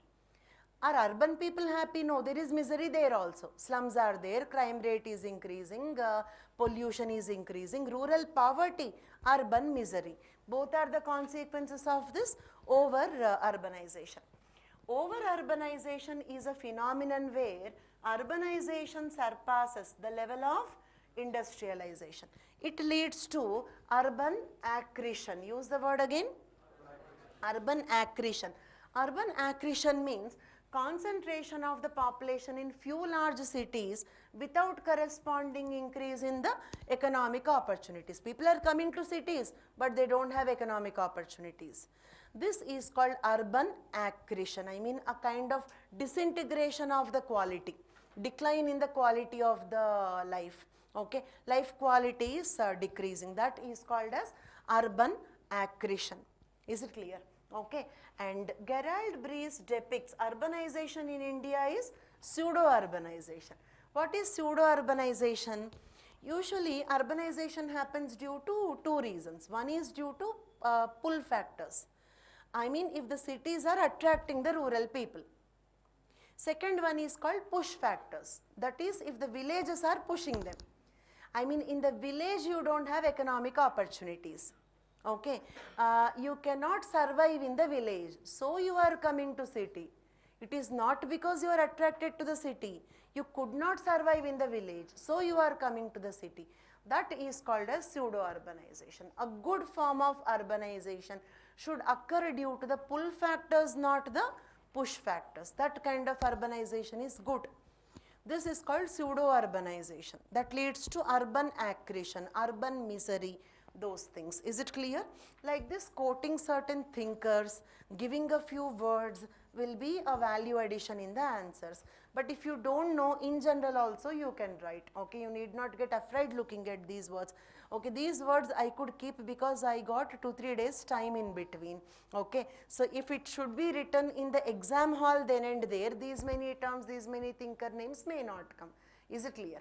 Okay, so this is what maximum you can do, but the same question can also be taken in a general sense. Then also the students are getting good marks, so you don't have to get demotivated looking at all these things. Okay, and one more thing, when discussing any previous papers, what I believe is the same questions repeating chance is less. They repeat but chance is less. Okay, so I will take a previous question as an opportunity to explain a few concepts to the students. Okay, I will not try to just give a model answer for that. Okay, I will think slightly beyond that. I'll just take it as an opportunity to introduce a few concepts. See, it's an opportunity to introduce a new concept called post-neoliberalism. Forget about that question, you got a new concept. The question may not come again. Okay, so that is how we have to see. Okay. So, over-urbanization, urban misery, urban accretion, pseudo-urbanization, okay, and pull factors, push factors, with all these keywords we have given the introduction to this answer.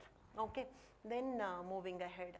Factors leading to the segregation and marginalization of the poor in the Indian cities. Please change that, I wanted to say cities.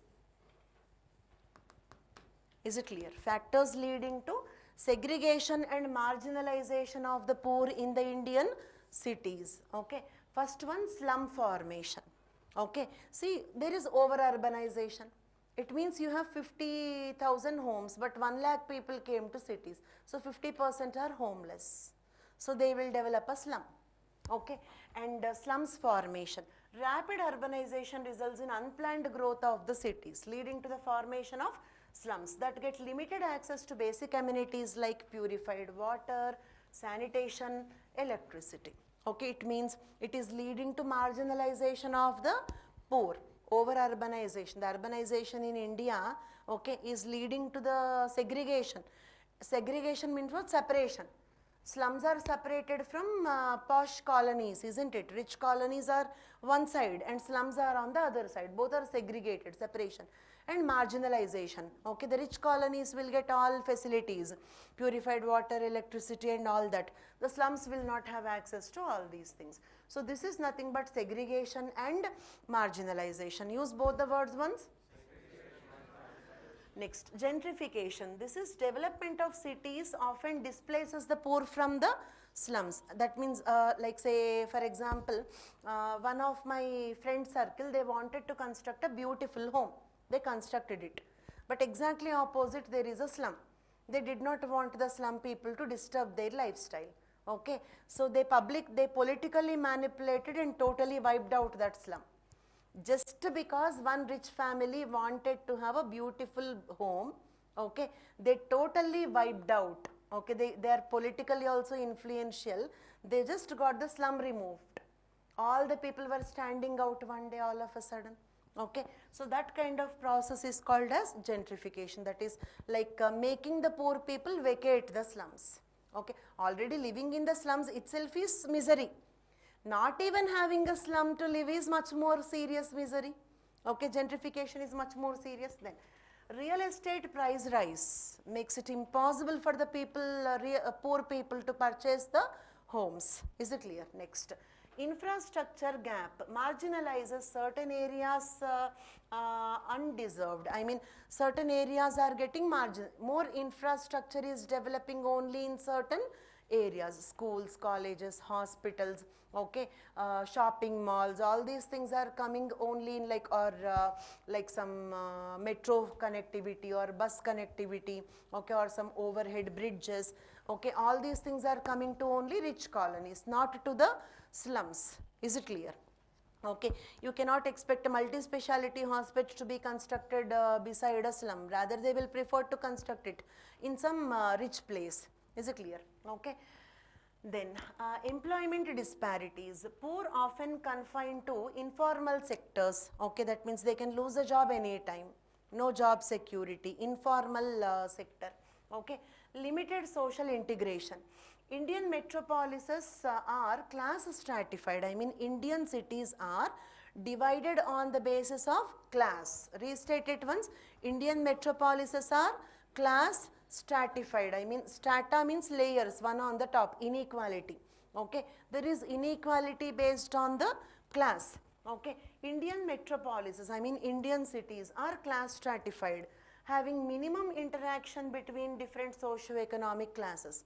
The slum people do not have any interaction with the people living in the rich colony. So there is a segregation, separation and marginalization. Both are separated and this group is marginalized. Okay, this reinforces class stereotypes and discrimination. Okay, it will strengthen the class stereotypes. Rich must be like this, poor must be like this. That is called stereotypes. It will make the rich and poor more and more different. Okay, then lesser access to quality education and environmental injustice also. Actually, pollution is created in the rich colonies, but most sufferers of the pollution are slums. Okay, because we have a protected home or some air purifiers or something, like say for example, you are traveling in an AC car, you are creating the pollution. Okay, but the person driving a bicycle or a metro or some bike, he is actually suffering from that pollution. Okay, all that greenhouse gases you are releasing because you are driving an AC car are being inhaled by the poor people who are on the streets. Rich people are creating the pollution and poor people are facing the pollution. This is a kind of environmental injustice. Is it clear? Muslims and recent migrants, okay, their problem is much more severe. I mean, in the colonies where Muslims are living, in the colonies where recently migrated people are living, they are having much lesser infrastructural facilities. Restate it once. Colonies where Muslims and recent migrants are living, they have lesser level of infrastructural development. Okay, fine. So till here we supported that. Okay, urbanization in India is leading to segregation and marginalization of the poor. Till here we supported like that. But is this all? Is there any government's role in preventing this? Yes, definitely. Then next segment of the answer is, okay, the government initiatives to avoid such marginalization of the poor. What the government is doing to solve this problem? We have this problem. What the government is doing to solve this problem? Okay, here you have to mention some schemes. I mentioned some schemes. If there are any more recent schemes or whatever it is, you can also change the content here. Okay, like for example, Housing for All, Atal Mission for Urban Rejuvenation and Transformation, okay, Smart Cities Mission, Digital India Campaign, Jan Dhan Yojana, okay, Make in India program, Pradhan Mantri Garib Kalyan package, to make the process of urbanization more inclusive, not separate them from the urban development, include the poor into the urban development. Okay, to include the poor into the urban development, okay, to make the urban development more inclusive.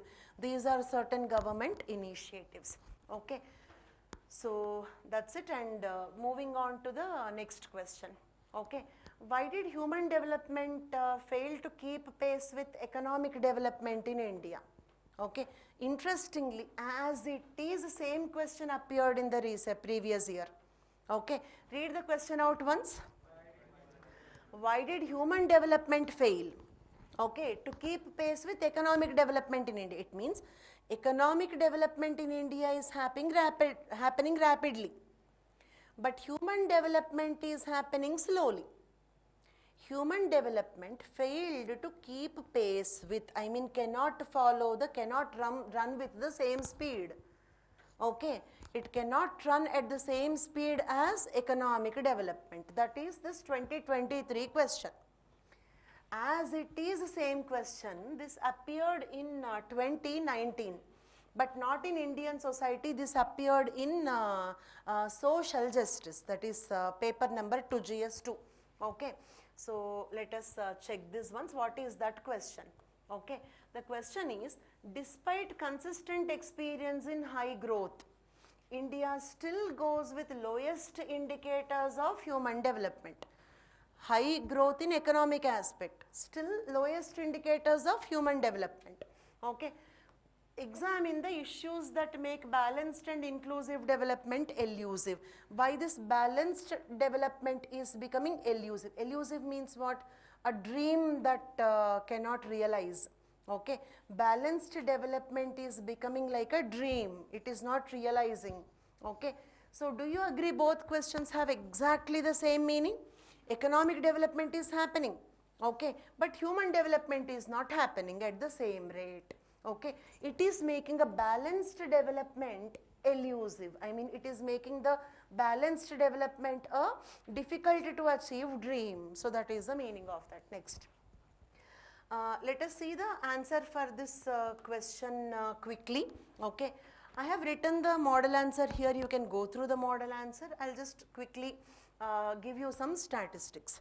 Okay, so here India is the world's fastest growing major economy in the world. GDP is growing very fast. Okay, according to gross domestic product, GDP is growing very fast. Okay, in the financial year 2022 by the International Monetary Fund, according to the IMF, India's GDP is growing fast. It is one of the fastest growing economies in the world. That is a statement. Is the statement clear? Now some data to support that statement. Okay, look at here. This is focus here. This is GDP growth rate compared to previous year. Okay, 2012 5.6% growth, 2013 6.39 growth, 2022 8.16% growth. So GDP is growing. Is it clear? Okay, almost maybe here little drop, but again pick up. On the whole, longer duration if you take, there is an upward graph in the GDP. Okay, and this is within India when you compare between years. 2012 to 2022 data if you take, GDP is always increasing. This is when you compare India with other countries. If you observe India's GDP growth is fastest. So that is the reason why IMF stated that India is a fastest growing economy in the world. Is it clear? Okay, one statement and substantiated the statement with statistics. But what is the question? Okay, this is proving that economic aspect India is growing. But what is not growing according to the question? Human development. Now let us see about what is human development. Okay, now second statement to support the question is however, according to the United Nations Human Development Index, United Nations Human Development Index, report in 21-22, India ranks 132 out of 191 countries. It means such a low rank. Number 1 rank in economic growth, 132nd rank in human development growth. Okay, now let us see what is human development. Okay, human development rank is less, but what is human development? Okay, and what is this human development index? So let us see that human development index. Okay, which combines indicators of life expectancy. I mean, in one country, if the life expectancy is more, then the human development is said to be more. Is it clear? For example, in India, GDP is increasing, but life expectancy is not increasing. Second one is education or access to knowledge. Okay, in a country, if everybody is having access to knowledge, education, then that is said to have more human development. In India, GDP is increasing, but access to education for everybody is not increasing. Is it clear? Okay, next, having standard of living and captures the level and change to the quality of the life.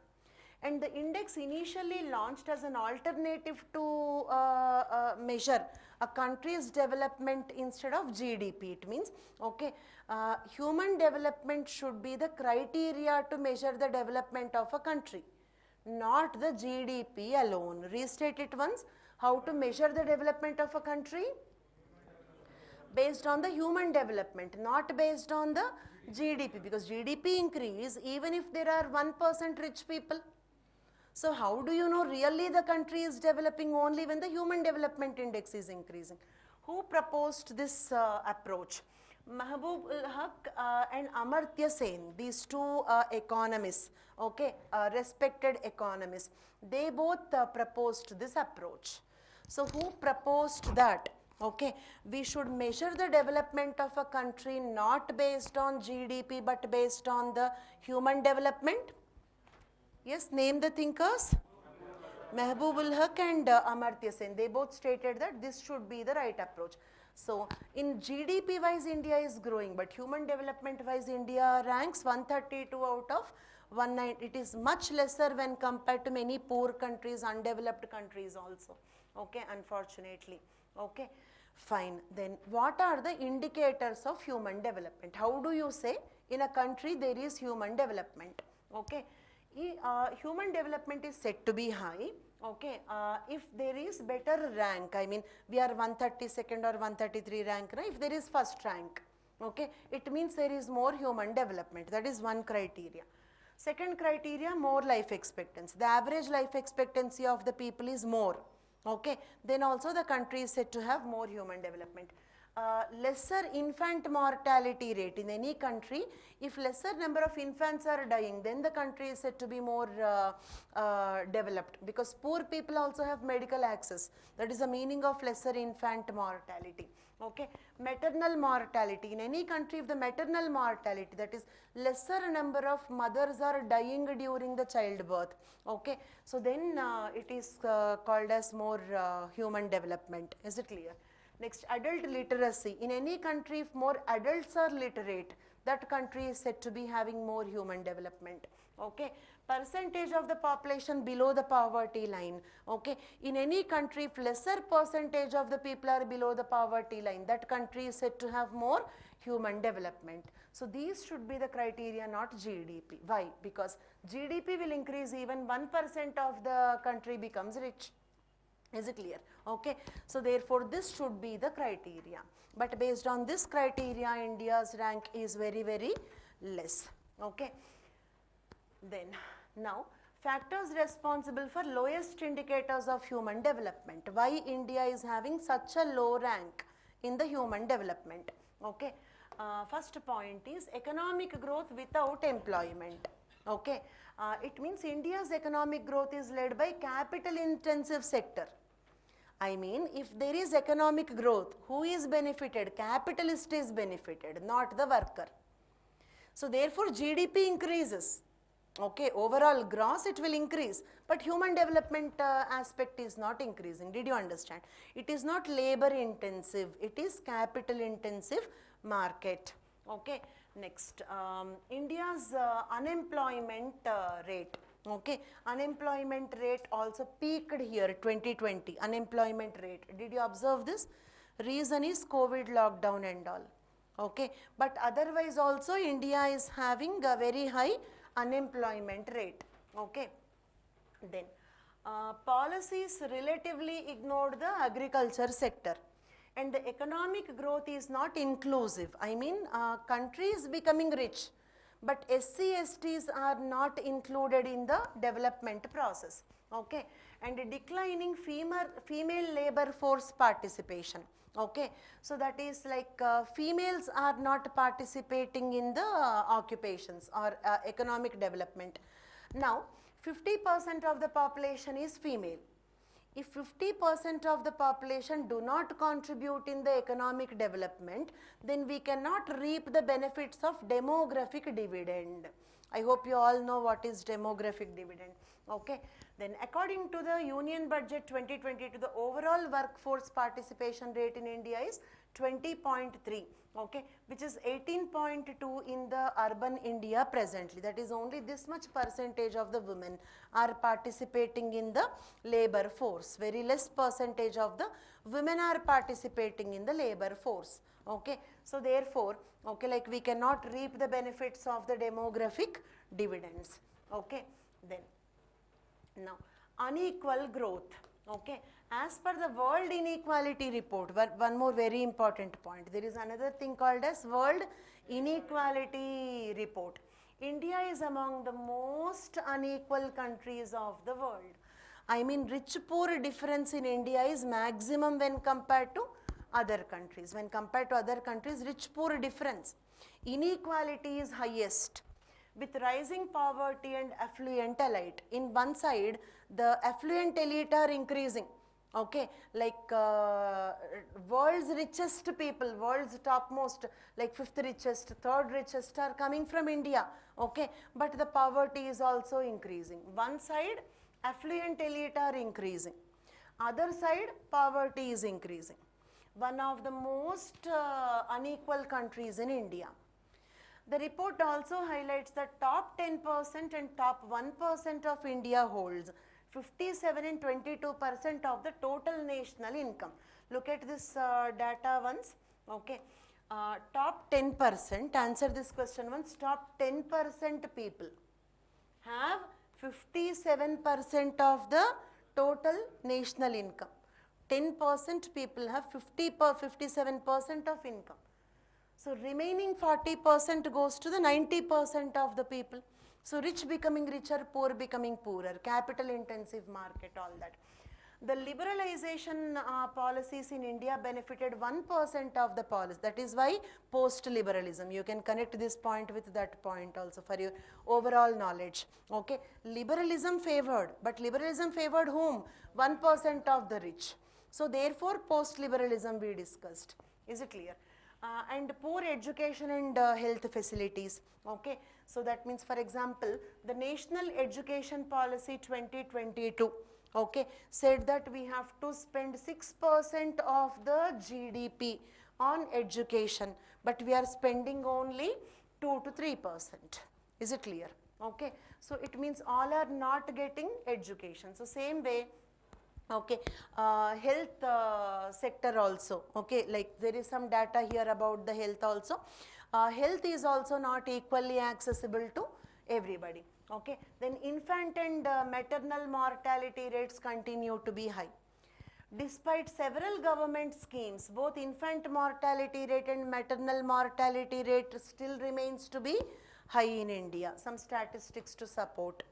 And India accounts for 12% of the world's maternal deaths. 12% of the total women dying during the childbirth are from India. Is it clear? Okay. So like this, we have shown that India's GDP is quickly growing, okay, but India's human development is not growing in the same speed or same pace. What is the way forward? Okay. Effective implementation of the developmental schemes and programs. We have very good schemes and programs in place, but they are not being implemented properly. So effective implementation of that. Focus on access to education for every section of the people, women, SC, ST, OBC, inclusive education. Okay, then only you are not only increasing the employment opportunities, you are also increasing the employability. Is it clear? See, if employment jobs increase, but the people are not employable, I mean they don't have skill to do the job. You have 1 lakh jobs, but only 10,000 people will have skill. Other 90,000 people are freely getting the payment. Okay, they are not contributing to the development of the country. That should not happen. Is it clear? Improvement in the quality of education. Effective implementation of national education policy. Focus on increasing the employability, not only employment opportunities. Employment opportunities means increasing the jobs. Employability means what? Skill development in the people, making them skillful so that they can do that job and contribute to the country's development. Okay, if some work is done, then only the country will develop. If they are freely being paid the salary, then the country cannot develop. So employability should be increased by increasing the education and all that. Focus on wage equality, eliminating the child labor, because child labor eliminated, it will lead to more child education, more employability, more contribution to the country's development. Next, need to work on improving agricultural productivity, making it remunerative. Many people are now not preferring to do the agriculture because agriculture is not being remunerative. Okay, so we have to make agriculture profitable to the people. Okay, then so now moving on to the last question, the 7th question. Okay, I know it became little lengthy, but it is you know how much? 90 marks. Okay, so 90 marks, 7 questions and 90 marks. Okay, so therefore, and that too easily achievable, like say for example, if it is some economy or science and technology or history or geography, to achieve 90 marks you have to read a lot. Okay, in society the effort to achieve the same 90 marks is quite less comparatively. Okay, through geography if you have to achieve 90 marks you have to read an entire year. Okay, but through Indian society if you have to achieve 90 marks, hardly 1 month is more than enough. 10-15 days also more than enough. Okay, some basic concepts and regular newspaper reading. Is it clear? Yes? Yes, they are coming. 7 is, this is a big number slightly, but minimum 5-6 questions is average. Every year on an average 5-6 questions are coming from Indian society. Okay. Sometimes 11 questions also came. In some years 11 questions came, sometimes 6-7 questions, sometimes 5 questions. Average 5 to 6 questions are definitely coming. Okay, so around an average or towards minimum side average is around 70 marks from Indian society.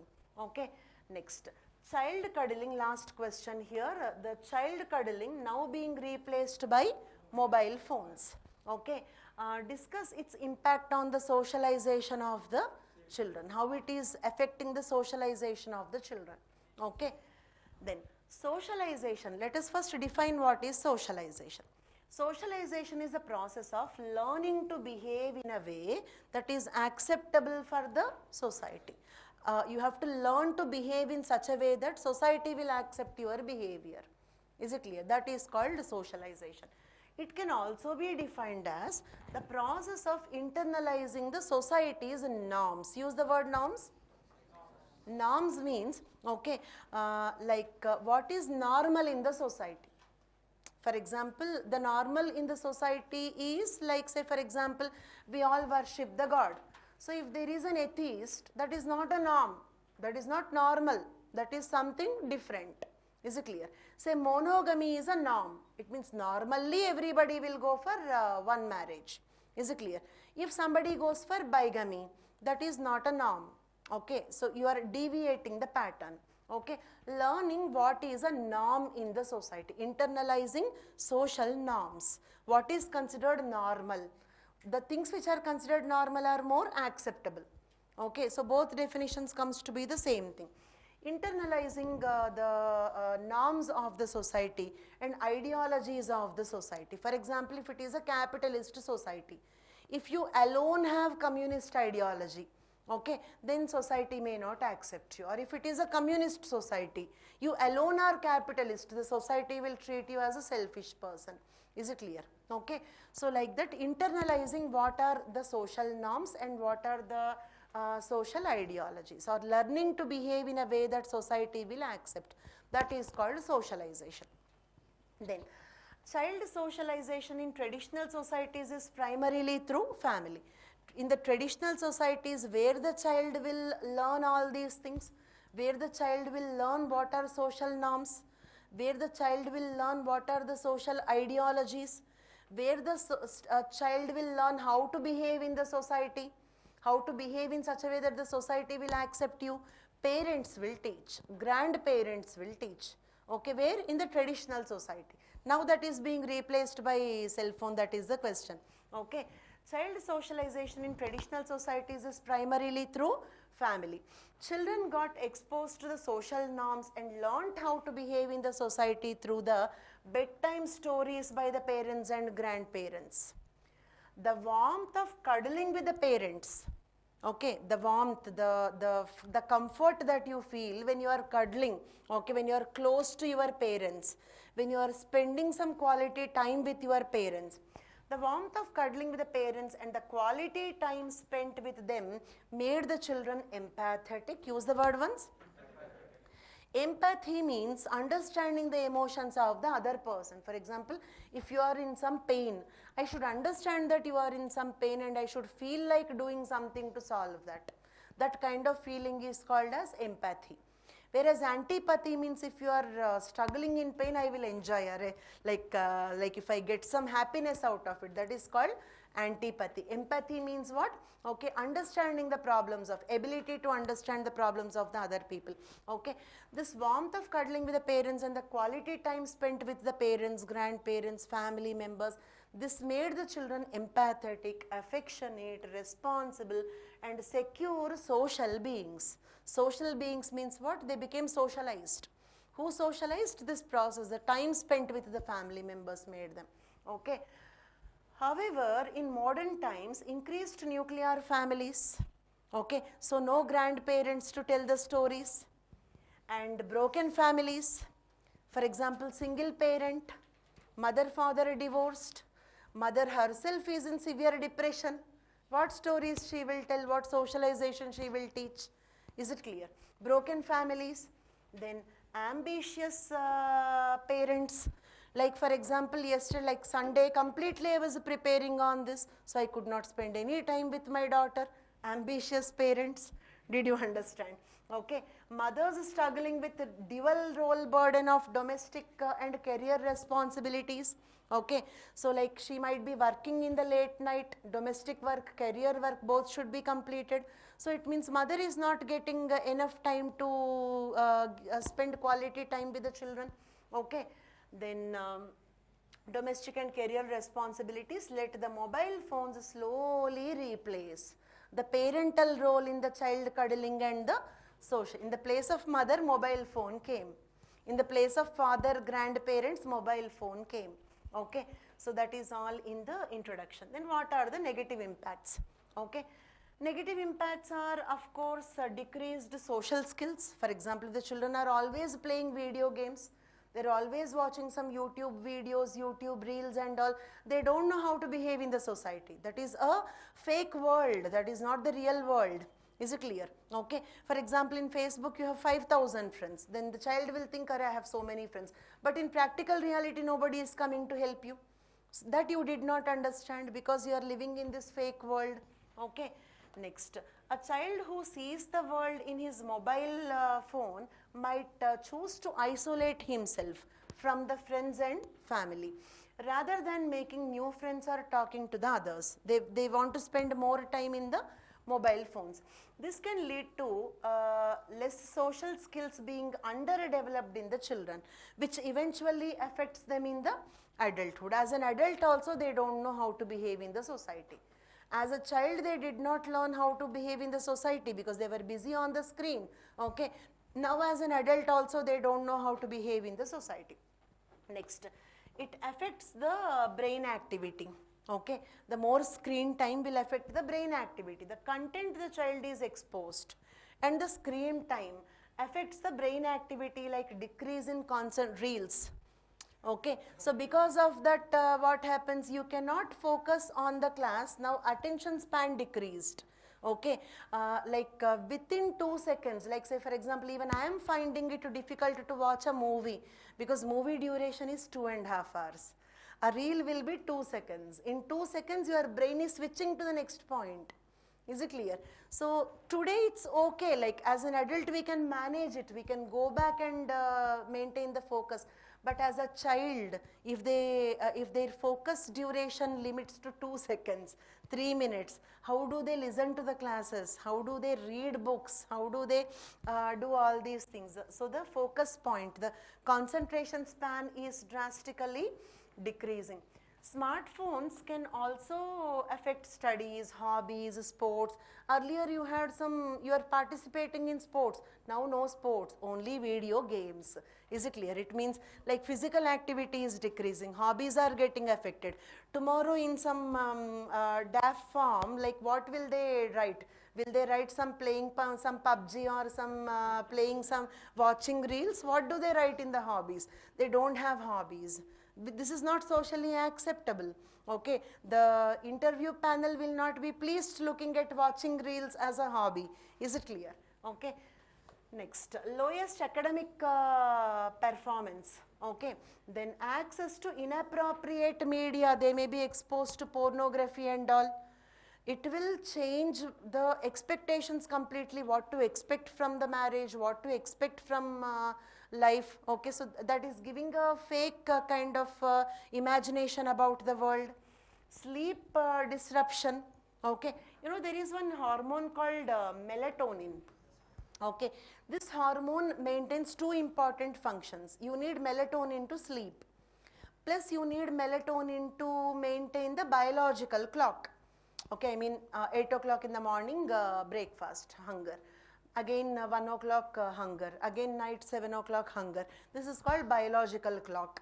Okay, that biological clock is also, or at 11 o'clock you are getting sleep. So this biological clock also is getting disturbed because of the blue light coming from the cell phones. Okay, and when you don't have enough sleep, that will make you depressed. And when you are depressed, when you are facing psychological problems, obviously you cannot behave in such a way that the society will accept. Is it clear? Next one, medical issues. Okay, because of more screen time, medical issues. Because like like in the screen time, in the screen, what kind of radiations are coming? Visible light coming, and Wi-Fi signals are radio waves. Both are not invasive. So they cause cancers, brain tumors. This is all myth in my opinion. They don't cause brain tumors and cancers. We need not be afraid of that technically. Okay, but okay, because of screen time you are not having physical activity, so that will cause diabetes, that will increase the chance of cancer, because cancer loves sugar, fat. Cancer cells are getting enough energy in a fatty obese person's body, okay, to grow. So obesity leads to more cancers, diabetes, heart problems, some medical issues will come. And when you are a patient, how can you behave in a socially accepted way? That is also affecting the socialization process, okay. But there are some positive effects, lot of education, chat GPT, okay, lot of education access through mobile phones, you can learn so many things. Entertainment, like say for example during the lockdown we could not send the kids outside. At that time if mobile phones are also now not there, the kids would have got depressed totally, is it clear, frustrated, that made them survive the lockdown, okay. The mobile phones made the kids survive the lockdown. Entertainment, and these days we just spoke about increased suicide rate in the age group below 18, okay. Mobile phones are protecting them, okay. About to get divorced, okay, then you will think panch reel dekh ke commit karungi suicide, gone, the suicidal tendency gone, is it clear, okay. So kind of diversion, okay, like stress became common even among the children. Mobile phones can assist parents in helping the children alleviate the stress, okay, with the music and games, okay. Social interactions with extended family members, you are in USA and your grandparent in that child cuddling can happen with your grandparent who is in another continent also because of this mobile phone, is it clear. So it's not like we just have to hate the mobile phones or something, they made some good also, okay. Now conclusion, okay. Thus controlled access to mobile phone. So what is required is everything is good, everything is bad, there must be a limit of doing it. There is one saying, every toxin is a medicine, every medicine is a toxin, only the concentration varies. A snake venom is also used as a drug, is it clear, okay. So thus controlled access to the mobile phones help them socialize appropriately and situate themselves better in this technical modern world, okay. So that's it. With this we completed the discussion of 7 previous questions from Indian society and 90 marks. Thank you so much. Bye bye. Unacademy. Let's crack it.